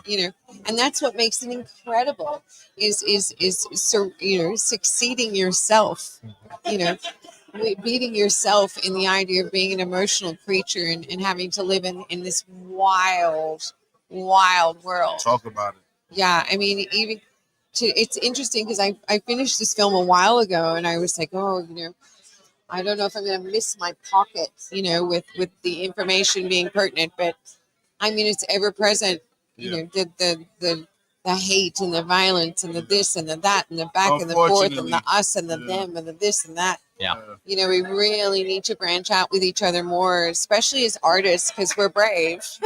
We don't care about being the first person on the dance floor, That's a fact. So I encourage all of us to be the first person on the dance floor, say something and not be scared, Well, we speak out. got to get a couple other filmmakers in here before we wrap, but I'm going to be interviewing people virtually anyway. Yeah. Probably with Mr. Rich as well, on some of the days he can, hang out with me. Link up with us. Yeah, Let's absolutely. continue this conversation. Yeah, Let's give it me was like a really full- lovely to talk to let's you. do like a full hour. Right? Yeah. I can tell you got some Deep dive, baby. Absolutely. Deep dive. These are topics that I'm kind of happy that we're starting to talk about, especially in this day and We age. really need to. Absolutely. And what I'm very impressed is that a lot of the filmmakers, we had another filmmaker earlier before who actually shot her film in 35 millimeter, Amazing. is editing in the viola. She's hand drawing, Incredible. she's hand painting. Amazing. And this is a younger generation. So I love how everyone is just trying different things, trying Yeah. to communicate, trying to get the message across, but more importantly, everyone has been sticking to the same theme of connections. Well, I think as artists, just as a community, we're all exhausted. Yeah. There needs to be an artistic revolution where we just kind of make people, shake people. Like the Roaring 20s. Yeah. We need a new Roaring let's 20s. Just try to all, get it together. Absolutely. Well, before we let you go, we want to make sure that everyone in Queens here knows your movie, understands your movie, Yes. but most importantly, we want to shout out Queens. Yes. So in that little green light right there, do you mind just saying in your best salesman pitch voice, we will see you in Queens. We will see you in Queens. Love it. Amazing. Thank you Thank again. you so much. you I look very forward to much. seeing Thank your you very films. much. No Thank you. It's a pleasure. All right, folks, as you know, we had several filmmakers happening here today at our 15th year, our potluck and kickoff party. So once again, we have several different filmmakers. Our theme is all about connections, made, missed, and yearned for. We want to be able to connect all the filmmakers with you guys, and we're going to do our best. We're going to try to interview as many as we can today. If not, we're going to be doing a second interview with other people as well on a later date. But we do encourage you to visit the website. Visit the website. Look at our different films. Some of them have trailers. see the different blocks. If a block really reached out to you, feel free not only to come see it, invite your friends, promote it. We want to get as many people on this festival to be able to see a lot of these films, because once again, it's all about connection. So we're asking you to connect with your friends. Let them know about our film festival. Bringing them over to an event. Thank you. And see awesome films. Meet awesome filmmakers who want to be able to tell stories. All right, we got our next filmmakers right over here. So welcome, guys. How you doing? Good. All right. Well, before we get started with anything, what I'd love for you guys to do is, could you please introduce yourselves, your film, when and where it's also playing? Great. So my name's Doug Harris. My name's Jefferson White. Our film is called Caravan, and it's playing November 8th, 12:30 p.m. at the Museum of the Moving Image. Yes. Nice. Look at that. That sounded kind of rehearsed, but I appreciate that. That's exactly right. Is this your first time here in this with this film festival? Is this your first time? Yes. Yeah, for both of us. Nice. So what made you guys want to submit to Queens World? Well, I'm personally local to Queens. I've been here for a long time. Nice. And he's local to New York, and we just thought it was a really interesting festival that had a strong community connection that we were partial to, you know. Nice. And being that our film is dealing with connections, it's connections whether we made it, we've missed it, or yearn for. How would you describe your film within that theme? Our film is very much about connection, about the sort of healing power of chosen family or community. So our movie is about a carpool of diabetics that periodically go from New York City to Toronto to get insulin, because you may or may not know this, across the border in Canada, insulin costs 1/10 as much. Wow. So in America, healthcare costs are ridiculous as a result of capitalism. They charge as much as they can get away with, and they're getting away with murder. If you cross the border to Canada, insulin costs 1/10 as much. So our movie is about a bunch of people who, in the face of that injustice, come together. They form a community, this kind of chosen community of diabetics, to cross the border and sort of fight. They found each other as a sort of light in all of this darkness. So the movie, it is very, very very much wrapped up in these themes. But it's also about the personal connections that happen inside of that family. Mm-hmm. And some of them are sort of atrophying, and some of them are new. They're new characters being introduced as we go. So it's a little bit of a road trip movie. And I was gonna say that sounds like a road trip movie. It is. It's about that journey to that place, but also, you know, that cost benefit is about uninsured people. So it's like a position I've been in, many people have been in. We all can relate. And it's about the struggle that is provided by those systems and the community that replaces it, you know? So it's a really interesting story. It's unfortunately more relatable every week. So yeah. Well, no, I was going to even ask too before. It's like, it sounded almost like a documentary at one point, because it's like, to be honest with you, everyone is kind of living with that. Yeah. So there's an amazing, I just want to shout out on that note, there's an amazing documentary that I think is available now on Max. It's on HBO Max. I can't remember the name. Called Pay or Die. Pay or Die. About this exact same phenomenon. So as we were in the early stages of writing our film, this documentary came out and we became aware of these filmmakers. It's a documentary about exactly the same thing. So Pay or Die, check that out. It's about insulin rationing and this trip to go find affordable healthcare in Canada and all these things. It's very interesting. Yeah. I like that. And it's also very educational in two aspects, from storytelling to actual real life similarities. So kudos to you. Thank you very much for being able to educate us on that. Now, let me ask you this. Now, I noticed that you guys are also Queens locals. What made you want us to put your film or screen your film here at the Queens World Film Festival? Why us? I also think it's important to note that the Museum of the Moving Image, we've been told, is one of the most incredible theaters you can screen at. That's been hyped up. So many of our crew members who worked on the film, so many of our friends are so excited about that screening. So that's a huge gift to the filmmakers that this festival gives. To screen there particularly, I think, is such a special, rare treat. So that's a huge, huge benefit of this festival. And also just this here, I don't know if you online can see this whole room of beautiful artists coming together. It really feels like the Queens World Film Festival embodies these themes, you know, these connections. That's the whole point of the damn thing. And here we are doing it. So this is our first time here, and we're just learning in real time how lucky we are to be a part of this festival. So we're kind of learning tonight oh wow, this is where we want to be, you know? Yeah. Well, that's kind of funny that you guys say that, because my next follow-up question is, what would you describe your experience here? But from what I think about, I think it's been positive. How would you say? What would you I describe? mean, I would describe it as like very in line with the ethics and the like sort of sense of Queens that I have. You know, I've lived here for years, both when I had money, when I haven't had money, when I've needed friends, when I've had too many friends, and it's just it's a piece of filmmaking history as well in Queens. The culture, the community, the sort of drive. It's not New York City in so many ways. You know, people think of Manhattan as New York City, and Queens is my New York. And I don't know. I think it's a valuable sense of culture and time and space. And not only that, I think history as well too, because like you guys went, like you mentioned before, you're going to be at the Museum of Moving Image. Yeah. Are you doing at the Redstone or at the Zucker Theater? We're at the Redstone. Oh, Redstone. Oh, even better. Yeah. Wow. So congratulations Thank on you. that. We're too. really That's a excited. big We're honor. really Is it opening night? What day is it again? We're doing it on the November 8th, November 12:30 p.m. November 8th, 12:30 p.m. Look at that. Once again, you guys heard that. November 8th, 12:30 p.m. It's going to be great. Yeah. So other than that, how else can we find out more about your film and you guys? Do you have any social medias, websites? Yeah, so we're on Instagram and on the internet. Obviously, we have caravanthefilm.com is our website, but we're also Caravan the Film on Instagram. You know, we're all over the place. You can find us ourselves. I'm Doug Harris. This is Jefferson White. We're all over the social media as well. Sharina Martin is our lead producer. We're making a lot of good Come content. be on camera and for a so- second. Just come poke your head Yeah, in. she'll poke her Break head in the for a second. rules. There's the producer right Sharina there. Martin Look over at that. She wrote me a note to make sure I hit the themes while I was on camera here. That's kind of where we're at. As a producer should. Exactly. That's We the lead with level that we sincerity depend on in our- her. Yeah, exactly. Yeah.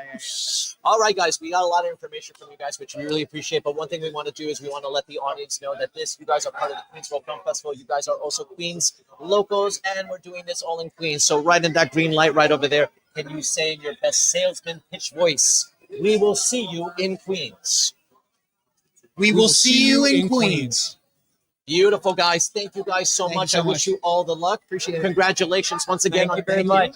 Appreciate it, brother. All right. Now it looks like we're going to be getting more and more filmmakers to go. But once again, we do have these two filmmakers and their movie. We're all about connections today, made, missed, and yearned for. As you guys see, we're connecting you to a lot of different filmmakers, a lot of different stories, visual stories that you might be able to relate to. So once again, we ask you, visit the website, check out some of the movies, check out some of the blocks, and see if there's anything of interest that you might be interested in seeing. Not only that, connect with your friends. Send them a link to either a trailer that they might be interested in watching or even a film block that they might be interested in watching. We are at the Museum of Moving Image. We're going to be at the Redstone. We're going to be at the Zucker. We're also going to be at the Kaufman Astoria Studios, which is where the Zucker Theater is. If anyone knows the Museum of Moving Image, you know it is the Filmmakers Museum. From Muppets to latest films, to everything and anything in between. So once again, we're asking you to please connect to these filmmakers, connect to these films, find a friend, connect with them, send them some of that. All right. We also have a couple other people that we also want to be able to thank as well too. So we're going to get that out of the way as well too. Let's see. We got one more. Beautiful. All right, real quick, what we're going to do is we're going to just mention once again the artistic director, Preston Cato, and his team curated the film blocks, the festival film blocks. The features represent a world vision with stories coming from across the globe. The short films are screened in thematic blocks of like-minded films grouped to create specific cinematic experiences. Now, speaking of our next cinematic experience, we do have our next filmmaker here with us today.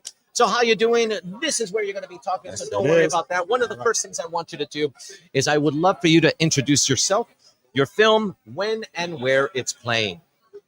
All right. Hello, my name is Felix Nolasco. I'm writer, director, producer of Catharsis. My film will be in the Zucker's Theater at the November 11th, 4 p.m. Block on Tuesday. Wow, nice. Congratulations. Have you ever been to the Zucker Theater before? No, it's first time. Really? There's a lot of history behind that theater. A lot of dailies have been seen there, and a lot of ghost signings have been seen there too. So you're in for a treat. So, all right. Now, is this your first time with the Queensboro Film Festival? Yes, first time. Nice. So what made you want to submit to this particular festival? Yeah, because they have like this initiative of exploring they have like this initiative of exploring like films that are very provocative, films that like trying to say something that's very important in today's environment. Nice. Okay. Well, as you know, Ina, your goal is to reach out and connect with the audience. You know that our theme for our festival is all about connections, whether they're made, missed, or yearned for. How would you say your film fits within that theme? Yeah, so my film is based on this comedic actor. So the whole story is like after his brother's death, a comedic actor tries to replace him in Macbeth, but needs the approval of this like maniacal director as his past guilt starts to haunt him.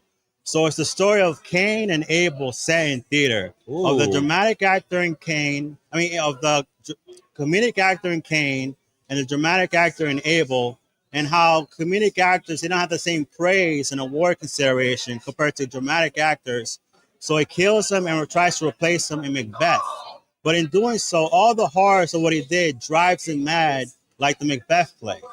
And one of the reasons why he's doing that is because he wants to have like this connection. He wants this emotional connection of the audience. He doesn't want to be a clown anymore. He's trying to yearn for for the gold, for the awards consideration, for the glory, for the praise.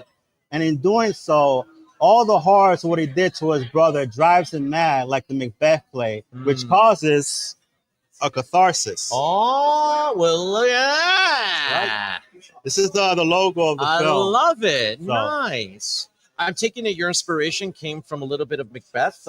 Yeah, so the whole inspiration is, so the whole idea of Macbeth is trying to get something that's not yours, trying to get the crown, but in doing so, what Macbeth did to get that thing that he mostly desires drives him mad, of killing someone, and in doing so, the horrors of what he did just driving him mad to the point of like seeing things that are not there, like such as daggers or ghosts and things in that nature. Nice. So, I like that. I like that. I like that a lot. Are you from Queens by chance? no, I'm from Jersey, actually. Oh, nice. Oh, Yeah. you're a fellow neighbor, Bridge and Tunnel guy. I like that. So Yeah. What made you want to submit your film to Queens Royal Film Festival? So the reason why I wanted to submit it because they're targeting films that are very provocative. Once you watch it, gives you like this strong visceral reaction, and it's trying to say something that's very important in today's like environment, discussing about like ego and wanting to do something in order to achieve it. When doing so, you begin to realize the horrible things you did in order to get that something that's not yours. And we see that so much in social media, people like doing like these horrible things in order to like gain a fan base.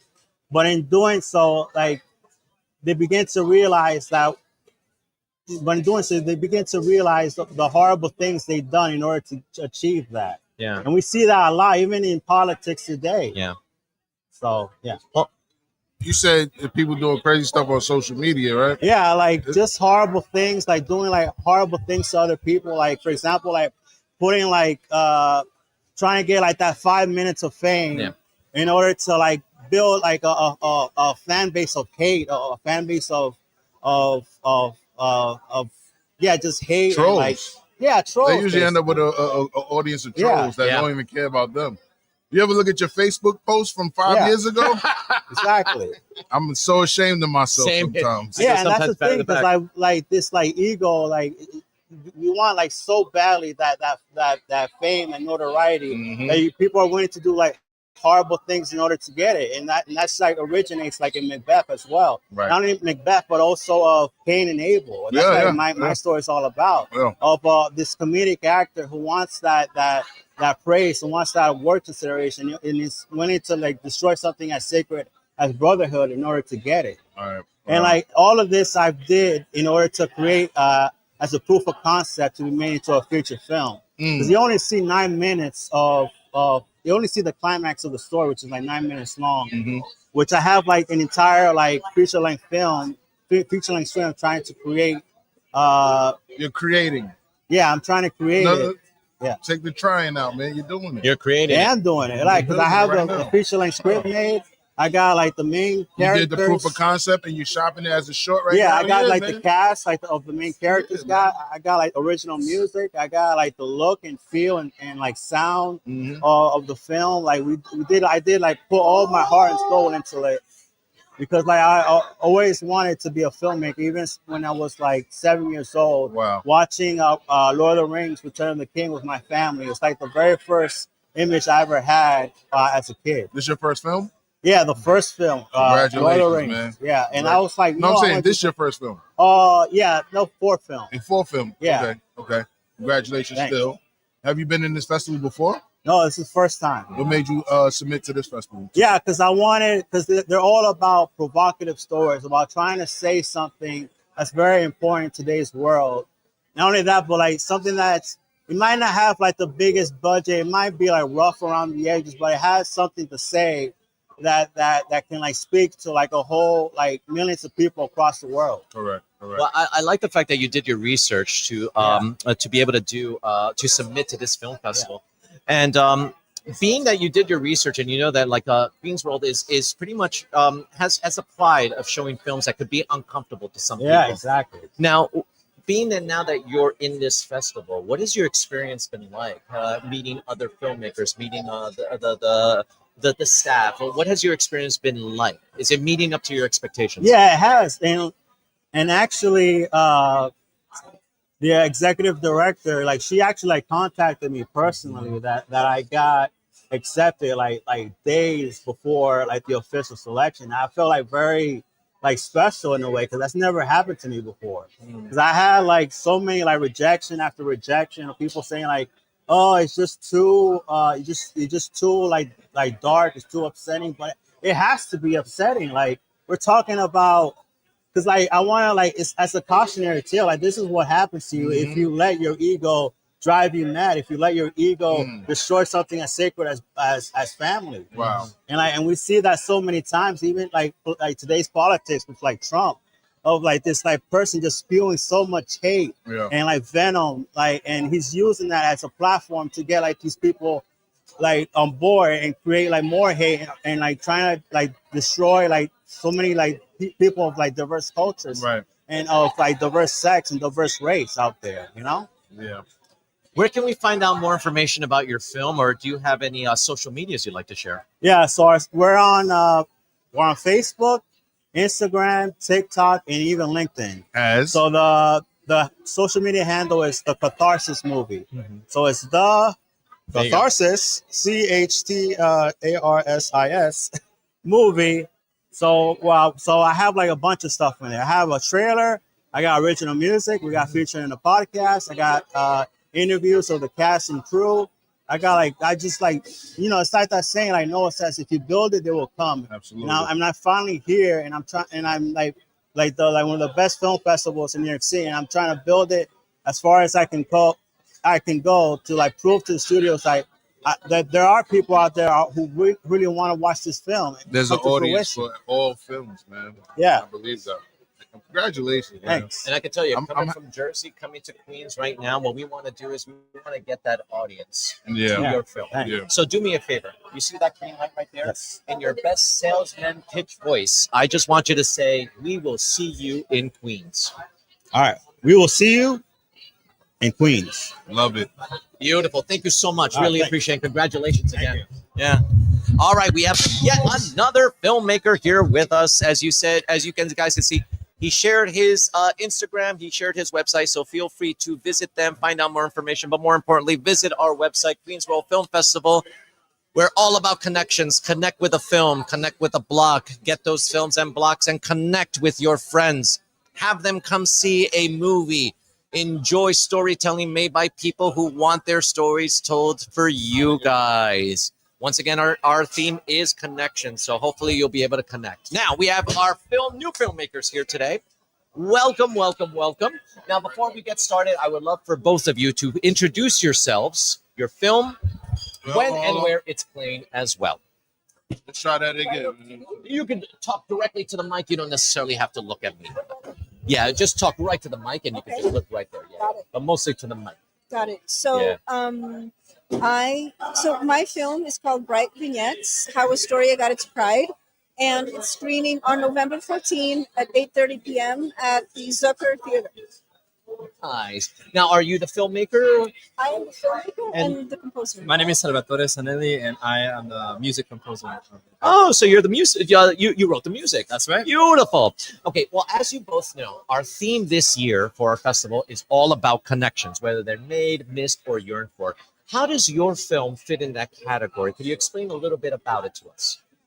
So, Bright Vignettes, How Astoria Got Its Pride, is the first film that actually covers the queer history of Astoria right here in Queens. Nice. So Okay. I would say, in my view, the way that it fits in is that queer people, we yearn for our history, right? A lot of the time, the histories we inherit are not known to us, or they are invisible to us. So hopefully this film makes the last 30 years of history, queer history here, visible to our community now and to future communities. Interesting. I kind of like that. I was just curious about how far you were going to go back. So it's 30 years of history of Astoria's queer culture. So technically, I have research that goes back from that. I have research that goes back to 1890. Oh my goodness. Yes. Well, I believe So, that. Yeah. But the film the film was assembled by the people who would be willing to talk about their experiences.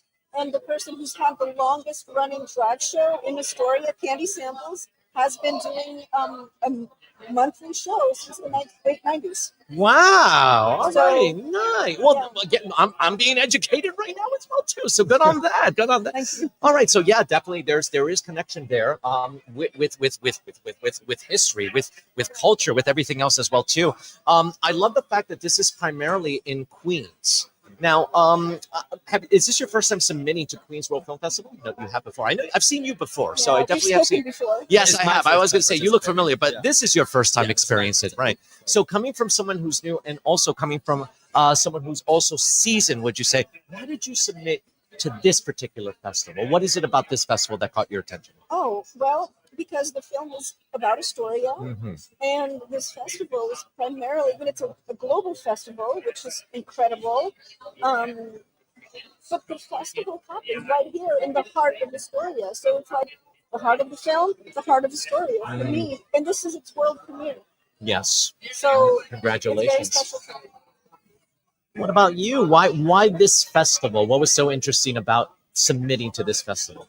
Well, part of it is that this festival and the premise of it being about community and not only it connecting with people of the borough of the community. I mean, that's also what our film was, exploring the community and connecting with the people of the community and hearing their stories and sharing their stories. So we thought fitting that the first community to be exposed to this as a feature would be the community where it's from. Yeah. Welcoming it back home, which I kind of enjoyed as well too. Exactly. Now you wrote some of the music, correct? Yeah, I wrote the score. Yeah. Can you tell us a journey about that? How does the music impact the storytelling? Well, music in general is such of course, a beautiful thing. But what music communicates is everything that words can't. Yeah.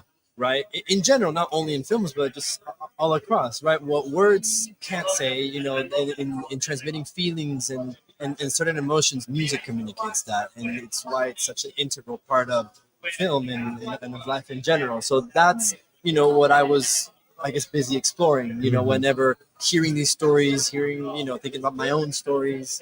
I mean, I participated in the Pride Festival where we had originally met, and so I also, in a way, lived this film too, and was transmitting those feelings and emotions, and it really complements and goes hand in hand with. So it's also a personal film for you as well too. Absolutely. I like that. It's a passion project. Yeah.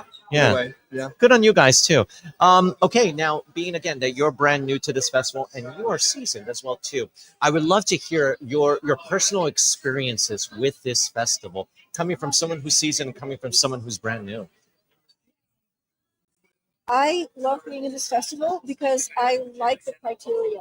Meaning, I like the different genres. I like the different films. This festival for me is always about ideas, not just good execution, but also ideas. And I think that's why I came to this festival before I submitted my work into it, right? So I was a festival goer before I submitted my work for the first time 2 years ago.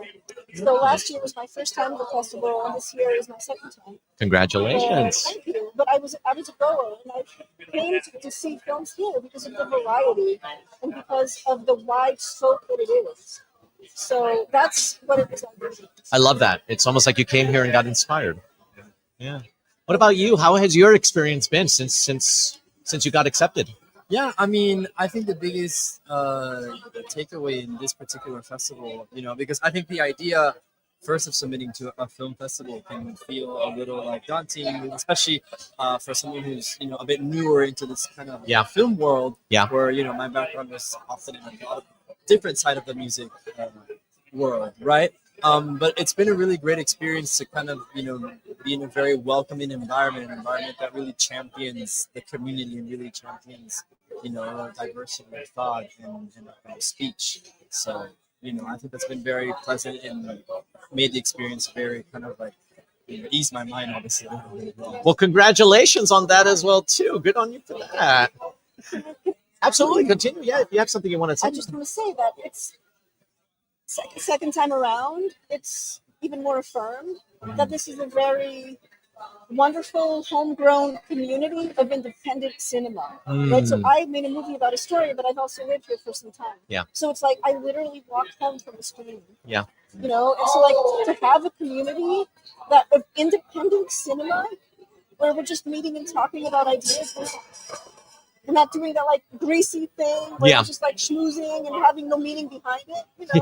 Yeah. Schmoozing with purpose is another thing. Yeah. But here, I feel like everybody's just so driven by purpose. Yeah. So it makes it more special for me. Well, I'm glad. I'm glad that the experience have been positive for the both of you, especially coming from two different, one season and one brand new.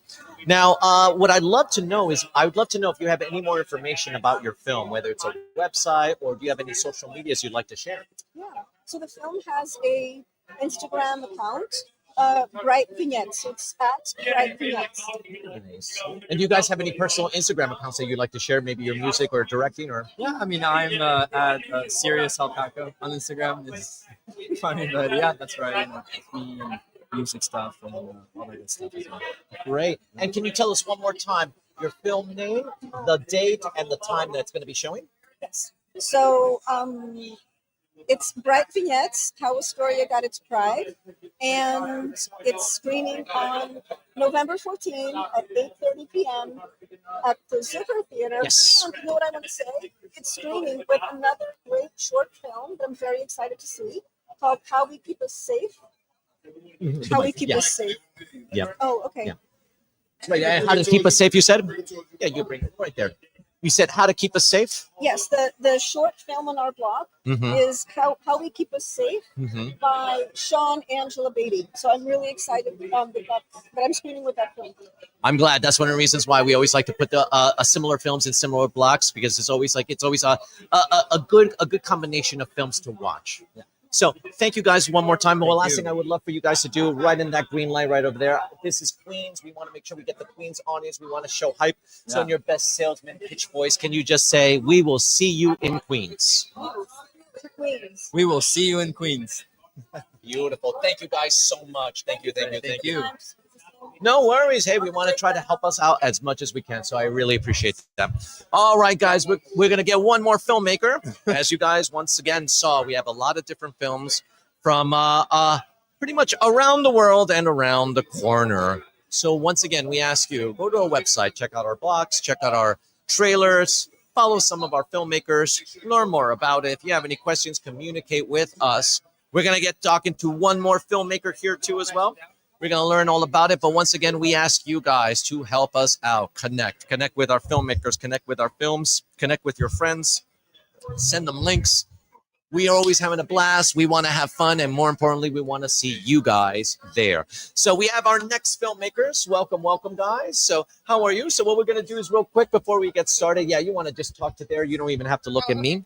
So what we want to be able to do is I would love for you guys to please introduce yourselves, your film, when and where it's also going to play. Okay, our film is Half a Life. It's a short film. It's a half a life. It's a short film. It's playing in the Rule Breaker section. That's on November 13th at 5 p.m. to 7 p.m. at the Kaufman Astoria Studios Theater. Congratulations! It's at the Zucker Theater at Kaufman Astoria Studios. Yes. Congratulations! Zucker Theater is history, to put it lightly. Once you step inside, it is history. Are you the director, producer? Introduce. Yes. I'm the co-director. My name is Sanjeev Majumdar. Nice to meet you. My co-director is my twin brother, Ranj Majumdar. And Savita is the star. Oh, well, look at that. So we have the co-director and the star as well, too. Well, congratulations for being a part of this festival. One of the questions that I would love to let you guys know, being that our festival, it's all about connections. The theme is connections, whether they're made, missed, or yearned for. I would love to learn more about your film, but can you explain how your film fits within the theme of connections? Okay, well, the one thing is that anybody who lives in Jackson Heights, Queens, we all know there's too much connection.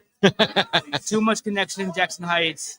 It's in the streets, in the daytime, it's in the nighttime. You could buy anything. You could buy any kind of drug you want. You could get any kind of whatever else you want. And our film deals with illegal immigration documents forgery. Ah. You know those people we see on the street saying social? Yeah, social. Yeah. Yeah, it's even bigger now. So the main character of our film is played by Finn Wittrock. Uh-huh. He's an Emmy nominee. He's a known actor. Nice. He plays Ivo Terzic, a Bosnian Muslim refugee from the war, who's now in Jackson Heights, who's a counterfeiter. His business is selling fake green cards in Jackson Heights. Yeah. And Savita's character is interviewing Evo to try to expose him for social media clout. It's ambiguous, and the short film is about that. Yeah. But it's part of a bigger feature that we've been developing for years. Yeah. Well, I was born and raised in Jackson Heights, so I completely understand what you mean. And I'm always fascinated about people who always want to film about Jackson Heights. And that to me has always something I've been growing up with. So I'm kind of interested to see how detailed it is, especially with that world that you're explaining with, because I know the social every time I'm walking down the street. Yeah. So believe me, I grew up with that, English and all that. So one of the things I also wanted to know that I understand that this was this shot completely in Jackson Heights? In Jackson Heights, and we had great, we had wonderful contributions from the Jackson Heights community, from Akbar Kiran Haider. He's a big part of the Bangladeshi community. Nice. So he got us a free graphic store. Oh, wow. Of a Okay. short film, right? Free location. Yeah. Right. Beautiful location. And it's on Bangladesh Plaza, right near Diversity Park. Yeah. So we shot this in one day in 10 hours. Wow. In Bangladesh Plaza, and then the last part in Diversity Plaza with the social scenes. Originally, that was meant to be shot in Roosevelt Avenue, right? Good luck on that. Yeah, under the train, right? You can't even get sound there. Yeah. But Diversity Plaza is so beautiful to look Yeah. at. It looks like Blade Runner. Yeah. We just put it there. And I also think that Diversity Plaza is also Jackson Heights. We think Roosevelt Avenue, but Diversity Plaza is pretty much Jackson Heights too. Are you guys from Queens? Oh, I was born in Jackson Heights. Uh-huh. And I was born in Queensville. So Oh, not yeah. Queensville. So you're local Queens as well Yep, too. local Queens. All right. So now we have two Queens locals. Great. And I love the fact that we have Queens local telling the Queens story. I would love to ask both of you guys. It's like, well, mostly you first, and then I'm going to ask you a completely different question. But I understand why, but I want to hear from you. Why did you submit your film to this particular festival, Queens Road Film Festival? Well, to me, Queens always meant a lot to me because my story is kind of strange. I was born in Jackson Heights, right? And then my family bounced around for a little bit, and we ended up in New Jersey in a small town that was extremely racist, right? And I'm still traumatized from it. I'm still angry about that. My experience there. One of my good friends from Jackson Heights, from Woodside. No, not Woodside. He was in in the area next to the mall. Oh, okay. Queen Center Mall? Queen Or Center yeah, Mall. okay. Not Yeah. Jackson Heights. Regal Parkish kind of. Yeah, He was there. He passed away. I remember I told some kids at the school about that. In this small town, they started laughing about his name. So for me, I always wished my family just stayed in Jackson Heights because I always love the diversity of the community. You could be yourself here. You could be anybody here and still be accepted, right? Of course, there's like gang stuff. Yeah, of course. Yeah. Whatever, right? I could handle that stuff, Yeah. right? Violent stuff I could handle. Racism I can't handle. Yeah. But So when I made my film, when I wrote the screenplay for the full feature of Half a Life, I wanted to show a vision of this world of this kind of diversity that wasn't like woke politics, Yeah. where wasn't shallow. It was very much about these people interacting. Yeah. So Queens has always been very much kind of like my safe, like space. Hmm. So I wanted to make a movie that was an ode to Jackson Heights, Queens. I like that. And I feel like Queens World Film Festival is the festival of my Yeah. beloved borough. Yeah. It kind of reminds me, the way you're describing it, it kind of reminds me, and a lot of people have also said this too, that Queens has sort of become the new Manhattan. And I feel that, like, even with the Jackson Heights, with everything that you're talking about, it reminds me of like the grittiness of, let's say, like Taxi Driver, for instance. So, and I kind of believe that, because I wouldn't see that kind of like culture in Manhattan. But in Queens, I still kind of see that culture as well too. Not in a negative way, but that like the real New York kind of like situation. Well, think about Travis Bickle in Taxi Driver. Yeah. Is that Travis Bickle is a racist himself Yeah. throughout the whole movie, right? Yeah. Our character Evo, Yeah. he's very much, he loves the community. Yeah. He's part of the community, and he likes the community. Mm. Even though the character is traumatized and it comes out in moments, as you see, but it's almost like a polar opposite, because Travis didn't want to be part of the city. He wanted to destroy the city. Yeah. Evo, he's making these documents. Mm. He's very much integral function Mm. of this neighborhood. And of course, he's a criminal, so he has a maturity level of a 16-year-old. Get real, right? Yeah. So he doesn't know the long-term consequences of what he's doing. Yeah. And the movie and the short film doesn't glamorize Yeah. what he's doing. Yeah. Okay, so like the movie's not some propagandist movie saying that, oh, you should go out there and just make, fake papers for everyone. Yeah. Yeah. And that's where Savita's character comes in. She's questioning why he's doing this. You get into the main character's background.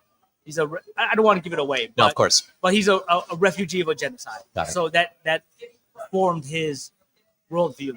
Nice. What about you? Your experience, not only from like being part of this film, but also being accepted in this film festival. What's it been like from start all the way up to here? Yeah, I mean, when I read the story, I really, really enjoyed it, and I thought it would just be such an interesting character to play, because like I always love playing opposites in my characters, and like the fact that there is a part of me that's empathizing with this guy he's an immigrant himself. He, at his core, he obviously is a criminal, but he's trying to help these people, and then so it's like I was trying to make a lot of conscious decisions on how to play the character, but there was a part of me that's like, yeah, I mean, if I'm thinking about that, but then also from the fact of like, well, I'm trying to expose him because he is doing a crime. Yeah. It was just really fun to play in my opinion. And then, I mean, just being in Queens, I'm from Queens. I love everything about Queens, and being able to be in a festival that like pays homage to the city that I was born and raised in, and have this story that is so integral, that seems like, it's telling the story of such a great city. I think it's amazing. Well, one of the things that I've also noticed, and I kind of like, well, it's not more of a notice, but it was expected and unexpected at the same time too. Being that we're part of the theme's connections, a lot of people have been telling a lot of stories that are really dealing with what's been going on in today's day and age. Do you guys think that your story also relates to what's been going on in our modern society as a whole? I started writing the full version of the movie. I started writing it back in 2010, 11, during the Obama administration. One of my good friends was an immigration attorney on Roosevelt Avenue. And at that time, Obama did a big expansion of detention. So no one's innocent in all this, okay? So it's not just one-sided. Yeah. Who's a good guy, who's a bad guy. Yeah. I wrote it then. Then Trump came into office. Things got more extreme. You're telling me. Yeah, things got more intense. And I have two contacts of information. My friend, he's an immigration attorney, and I have another friend at ICE. High clearance. A kid I grew up with, right? In that small town, actually. He went to work for ICE. Yeah. I showed him the screenplay. He said, okay, it's very fair. This is what we do. We deport people. This is what we do. That's what he said a few years ago. Okay, it's fair. And he's a good, he was always a good guy. He's always honest, right? He wasn't going to try to make himself look like a hero. The way that ICE actually justifies what they're doing Mhm. with destroying these families Mhm. is that as long as we catch one child molester, it's okay to sacrifice a bunch of families. That's how they think, right? Wow. Yeah. Now it's even bigger. Now it's ICE, big ICE raids. People, regular citizens attacking ICE officers. I don't totally agree with that. That's Yeah. the way to do it. So that's going on. So it's even bigger now. Yeah. I started writing this back in 2010. It's way more insane now. It's sad that it's still relatable. Even more so. You know what? I was watching Gangs in New York again, right? Love that movie. Yeah. This conversation was going on back in the 1860s, man. New York. New York. Oh, yeah. This is not It's, new. yeah, it's like either we're progressing or regressing. So hey, we got to go in one direction. We're going to go. I would love to find out more information, not only about your film, but about yourselves. You guys have a website, social medias. We'd love to follow you guys, if anything. Well, can you share them? Okay, my website for color correction. I'm a colorist by trade. Mhm. That's www.resurgenceimaging.com. Okay. And my Instagram is Resurgence Imaging. Mm. My name is Sanjeet Majumdar. You can find me. Just search my name. Yeah, so my Instagram is Savita, SAVITA_XX. And then I have like a Vimeo. If you just look my name up on Google, all my stuff will come up because I just was told that websites aren't usable for actors anymore. So now I have like a Vimeo and Actors Access. All of my stuff will come up if you type Savita Sikol. Nice. Now, let me ask you, while shooting this, because you guys shot it in one day, correct? 10 hours? Yes. I know whenever you have to shoot like a couple of days of productions, you get lucky days and unlucky days. But within those 10 hours, did you have like miracle like situations or unlucky situations? I'd love to hear it from like both of your perspectives. Well, it was actually Akbar, Tehran. The first day, I used to, because I was writing this, the full script for a while. I saw this corridor in Bangladesh Plaza, and I always wanted to film there. Yeah. And then I saw they had a graphics print shop. I emailed my friend, right? And he says, listen, I need a print shop to shoot in. I need one. He says, I know the owner of Graphics Room. That's a print shop right there. I'm like, okay. So we could shoot the exterior, and it looks beautiful, and the interior, which looks gorgeous too. Texture on the walls, lucky. That's very much serendipity, right? I get that location for free. We had 10 hours.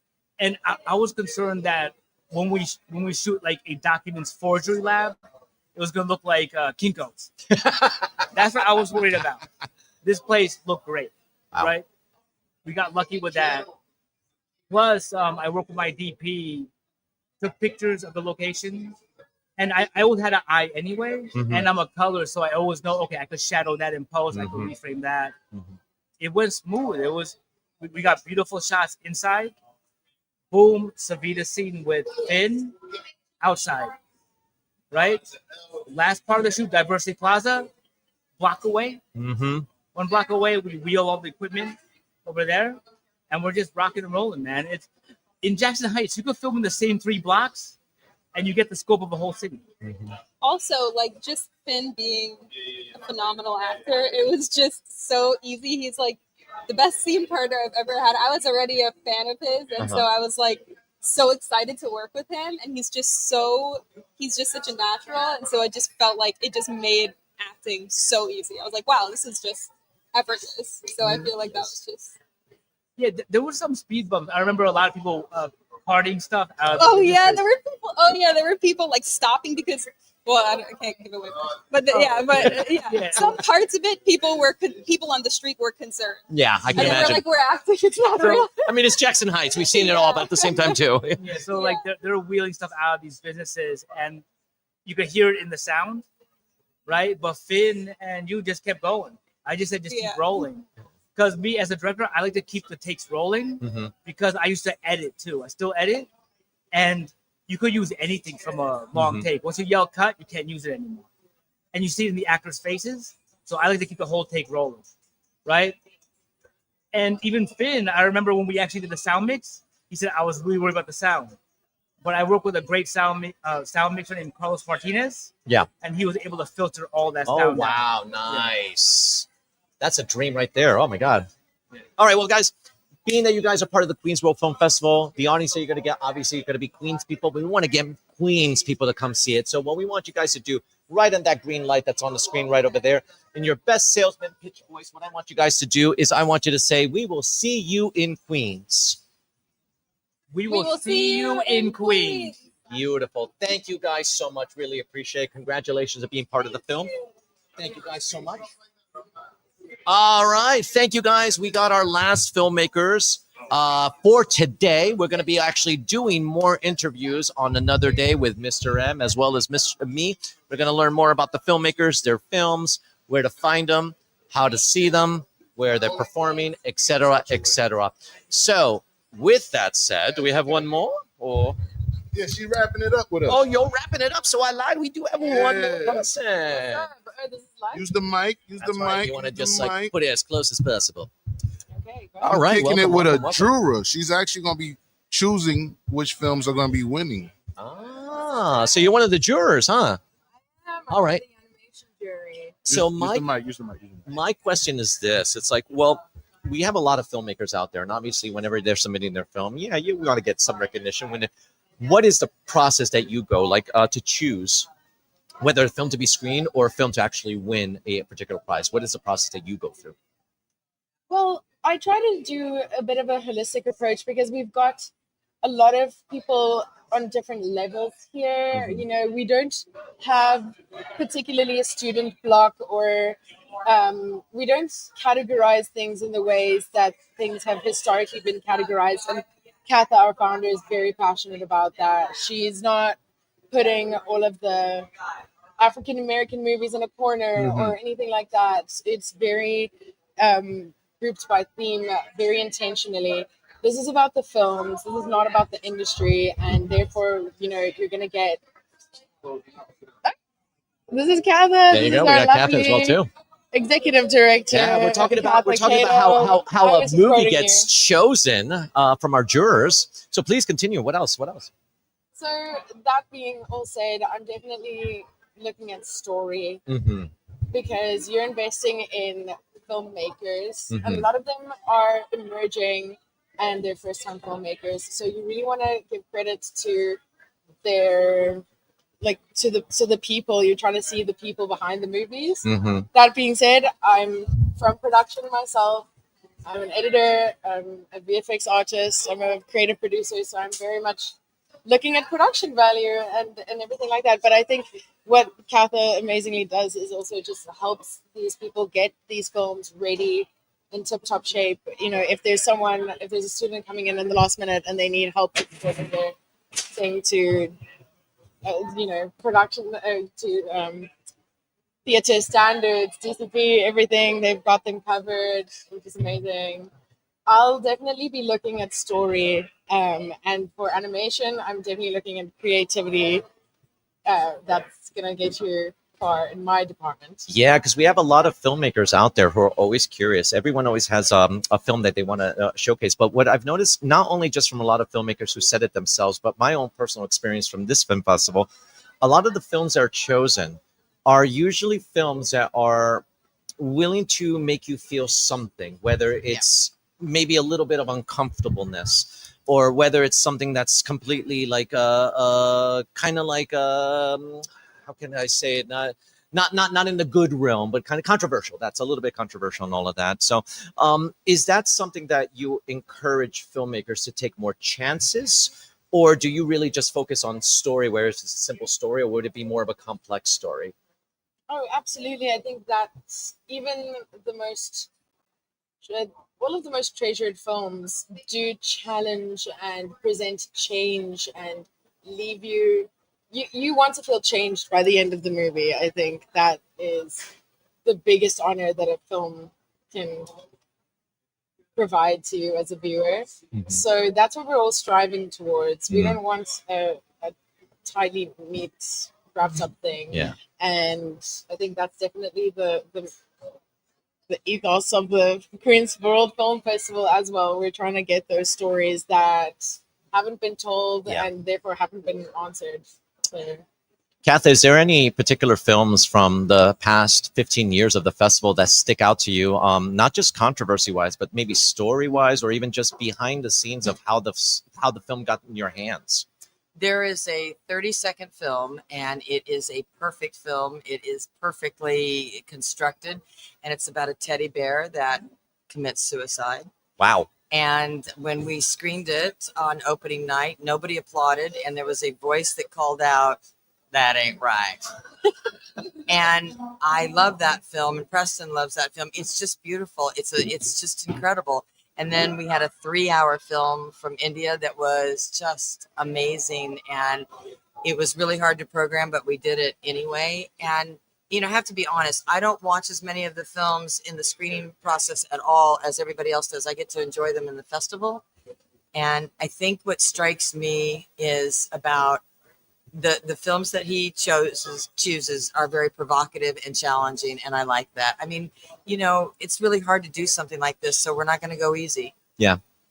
Being that you're a juror and you also have to pick which films are going to be screened, are there any films that just didn't make it but you kind of just wish did? Like how does that process make you feel? Well, Please explain. She didn't actually. I was just saying how lucky I am that I did not have to do that. Because you did. I did once. And it didn't work out for me. It was too much. It's really hard. You watching too many films. So everybody on the screening committee, salute to you. Maybe I'll do it next 1 year in the future again. I don't know. But for right now, I can't do it again. That was a lot. It was a lot. You're watching films almost every day, all day. Yeah. For like at least a month. At least. What would be your advice or suggestion to future filmmakers out there who are submitting their films to get the juror's eye, the potential juror eyes, or to potentially get their film screened? What is it that you prefer filmmakers to do to get your eyes on their film? I think just to have a clear understanding of your identity, what you're presenting. I'm actually also presenting a couple of blocks at this nice. film. I'm part of the Future Past Future block, and I'm part of the Rule Breakers block, which I'm very excited about. Amazing films that I'm part of, and I'm talking to a lot of them about their triangle, and like what's the 3 kind of things that are making you unique in terms of your storytelling, your background, the message that you want to get, like your style. And that just makes it a little bit easier for us to kind of process and understand what are we watching. We like to categorize and put things in boxes, and I think that helps us package up a story a little bit better. Well, I have to say one thing. The theme, connections.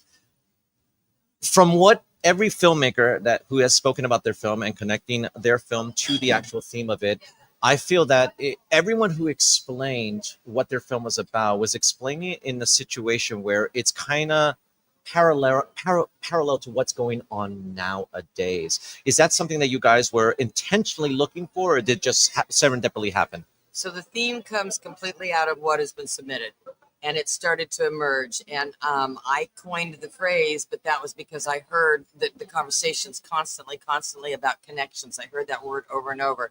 And then so I asked them at one point, well, talk to me about it. And he was like, well, this is all about people who can't connect. And this is about people who are yearning to connect. And so we came up with connections made, missed, and yearned for. And then that just kind of just brings it together. But it comes out of the submissions, and it's there almost once. It's solidified by the second edit of the table. And then it is what it is. Gotcha. So it's pretty much you guys didn't come up with the theme, but the theme pretty much developed on its own based on what you guys were watching. Absolutely. Nice. Yeah. So you guys are very meticulous, and just so when you just don't watch the films, you kind of pretty much connect the films, which happens to be our themes. You have no idea. You're sitting with, I think, just an absolute legend. Kath and Don Preston, I don't know, what are we calling him these days? Mr. Cato. Mr. Cato, Mrs. and Mr. Cato are just absolute legend pioneers and just people that bring the community together in so many ways. And it is really fascinating being in their space. I'm really grateful that they have let me be a part of this. Their house is an archive of the most amazing things that they've been part of in the last 50 plus years that they've been making films. it's really incredible. It's very nice yeah. of you to say. You know, you just do what you do, and Richard knows this, and Montaigne knows this, and you know this. You just do what you do, and suddenly you're 80. Suddenly you're almost 70, and you look around and you go, "Damn, I did a lot." And I do feel that we both leaned into who we are, and I feel that when you're standing there and looking at all of those people, and they just want it so bad, and it's so hard. I think what comes through from Preston a lot when he's watching the films is the emotion of the filmmakers. And there's some nights that he'll walk into the room and he'll just say, "I just watched a fucking piece of art." Mm. And then there'll be times when he'll watch it, and I'll say, "You look unhappy." And he goes, "Yeah, I don't like it." And I said, "Well, why don't you stop?" And he goes, "Because what if that's what they wanted? What if something is revealed at the end?" And so he literally watches everything, and I don't know how he does it. I don't know. It's really, really something. Well, Katha, you and Preston for 15 years have created not just a festival, but a community. Was that always your intention? Because separate from other filmmakers that focus on completely other things, a lot of people have just said that when they think of Queens World Film Festival, they do think it's a community or anything. Was that your original intention? Not at all. It wasn't. The original intention was there was a festival that had been here before, and it had self-destructed, and it really left a bad mark on everybody. And we were volunteers at the time at that festival, and so we were going to do it for 1 year just to cleanse it, and everybody loved it. So then we did it for another year, and everybody loved it, and so here we are. And then when people started to submit that had submitted in the past, we started to understand what was going on, and that's a theme that came up. The community, I don't know if it wasn't our idea. It really wasn't, but it's undeniable of what has happened. And there's 2010 alumni. Wow. From 98 nations. Wow. It's crazy. So what I say to all of you, if you're going to go to anywhere in the world, ask me, because I probably know somebody there, and they would love to see you. They would love to have you sleep on their couch. They would love it. And because, you know, you guys work so hard, and you work so small, and you work and you work and you work and you work and you work. And you see when they come here, they're kind of like they don't know what to do. And really, you want me to talk to other people? And then they start to let down their shoulders and they start to lean into it. And that for me is the thing. It's the thing for other people, other things. But that for me is tonight when you see them go, okay, I don't have to be worried about my screening. They have PTSD, filmmakers all over the world. They have PTSD because I don't even like to say it because it jeopardizes it. But, you know, it's hard to be on the festival circuit. It doesn't always work out. Yeah. Wow. Well, congratulations, Katha, for a very successful 15 years of Queens World Film Festival, still going strong. And not only that, it's been recognized, hasn't it? It's been recognized by a few actual. Can you name who's? Oh yes, I can. Movie Maker magazine. Yes. We're so appreciative. I think it was in 22. We were in the top 50, and it was either 21. We were in the top 50, and 22, which I'm really proud of, is in the top 20 film festivals for first-time filmmakers. And I'm really happy about that because we're training people to go out and be better at all of the festivals. So I don't know. We're best of the borough in 2025. Yes. And you can vote for us now. And I'm spacing on a lot of it because it's so now. But I want to thank both of you guys for hanging tough with us for so many years and being just there. And we couldn't have done it without either one of you at all. We could not have done tonight without you guys. This was spectacular. Great. Well, with that said, I think it's time for us to come to an end. But before we go, we just want to remind you guys that the Queens World Film Festival not only is turning 15, but because of its 15th celebration and 15th year, they have 124 films in 17 nations, 17 days, 3 screens, 2 venues, and of course, you guys. The theme is Connections Made, Miss, and Yearn for. You've connected with a lot of filmmakers today. We want to connect you to their films, and we want you not only to connect to their films, but connect your friends to these filmmakers and films. Connect as much as people as you can. We want these films. with meaning to not only move you, but also give the opportunity for the storyteller, the filmmaker, to tell their stories. Between November 5th and the 15th, we're going to be screening at Museum of Moving Image and Kaufman Astoria Studios. It's going to be 31 blocks of interesting, challenging, exciting films from around the world and around the corner. We'd like to give a special thanks to Katha Cato, Preston Cato for all the jobs that they do, and everyone in the Queen's World staff, volunteers, and the committee. My name is Mr. Rich. I'm here with Mr. M. This was the Queen's World annual kickoff potluck party, which was live. We will be back again with other events in the future. The next one is going to be October 15th at the Presser Queensboro Hall, and then opening night on November 5th. We'd love to see you guys there. See them where? That's right. See you in the movies, guys. No. That's not what we've been telling people to say all night. We will Oh, see that's right. you. We will see you in Queens. That's right. Big Queen. Big Queen. Well done.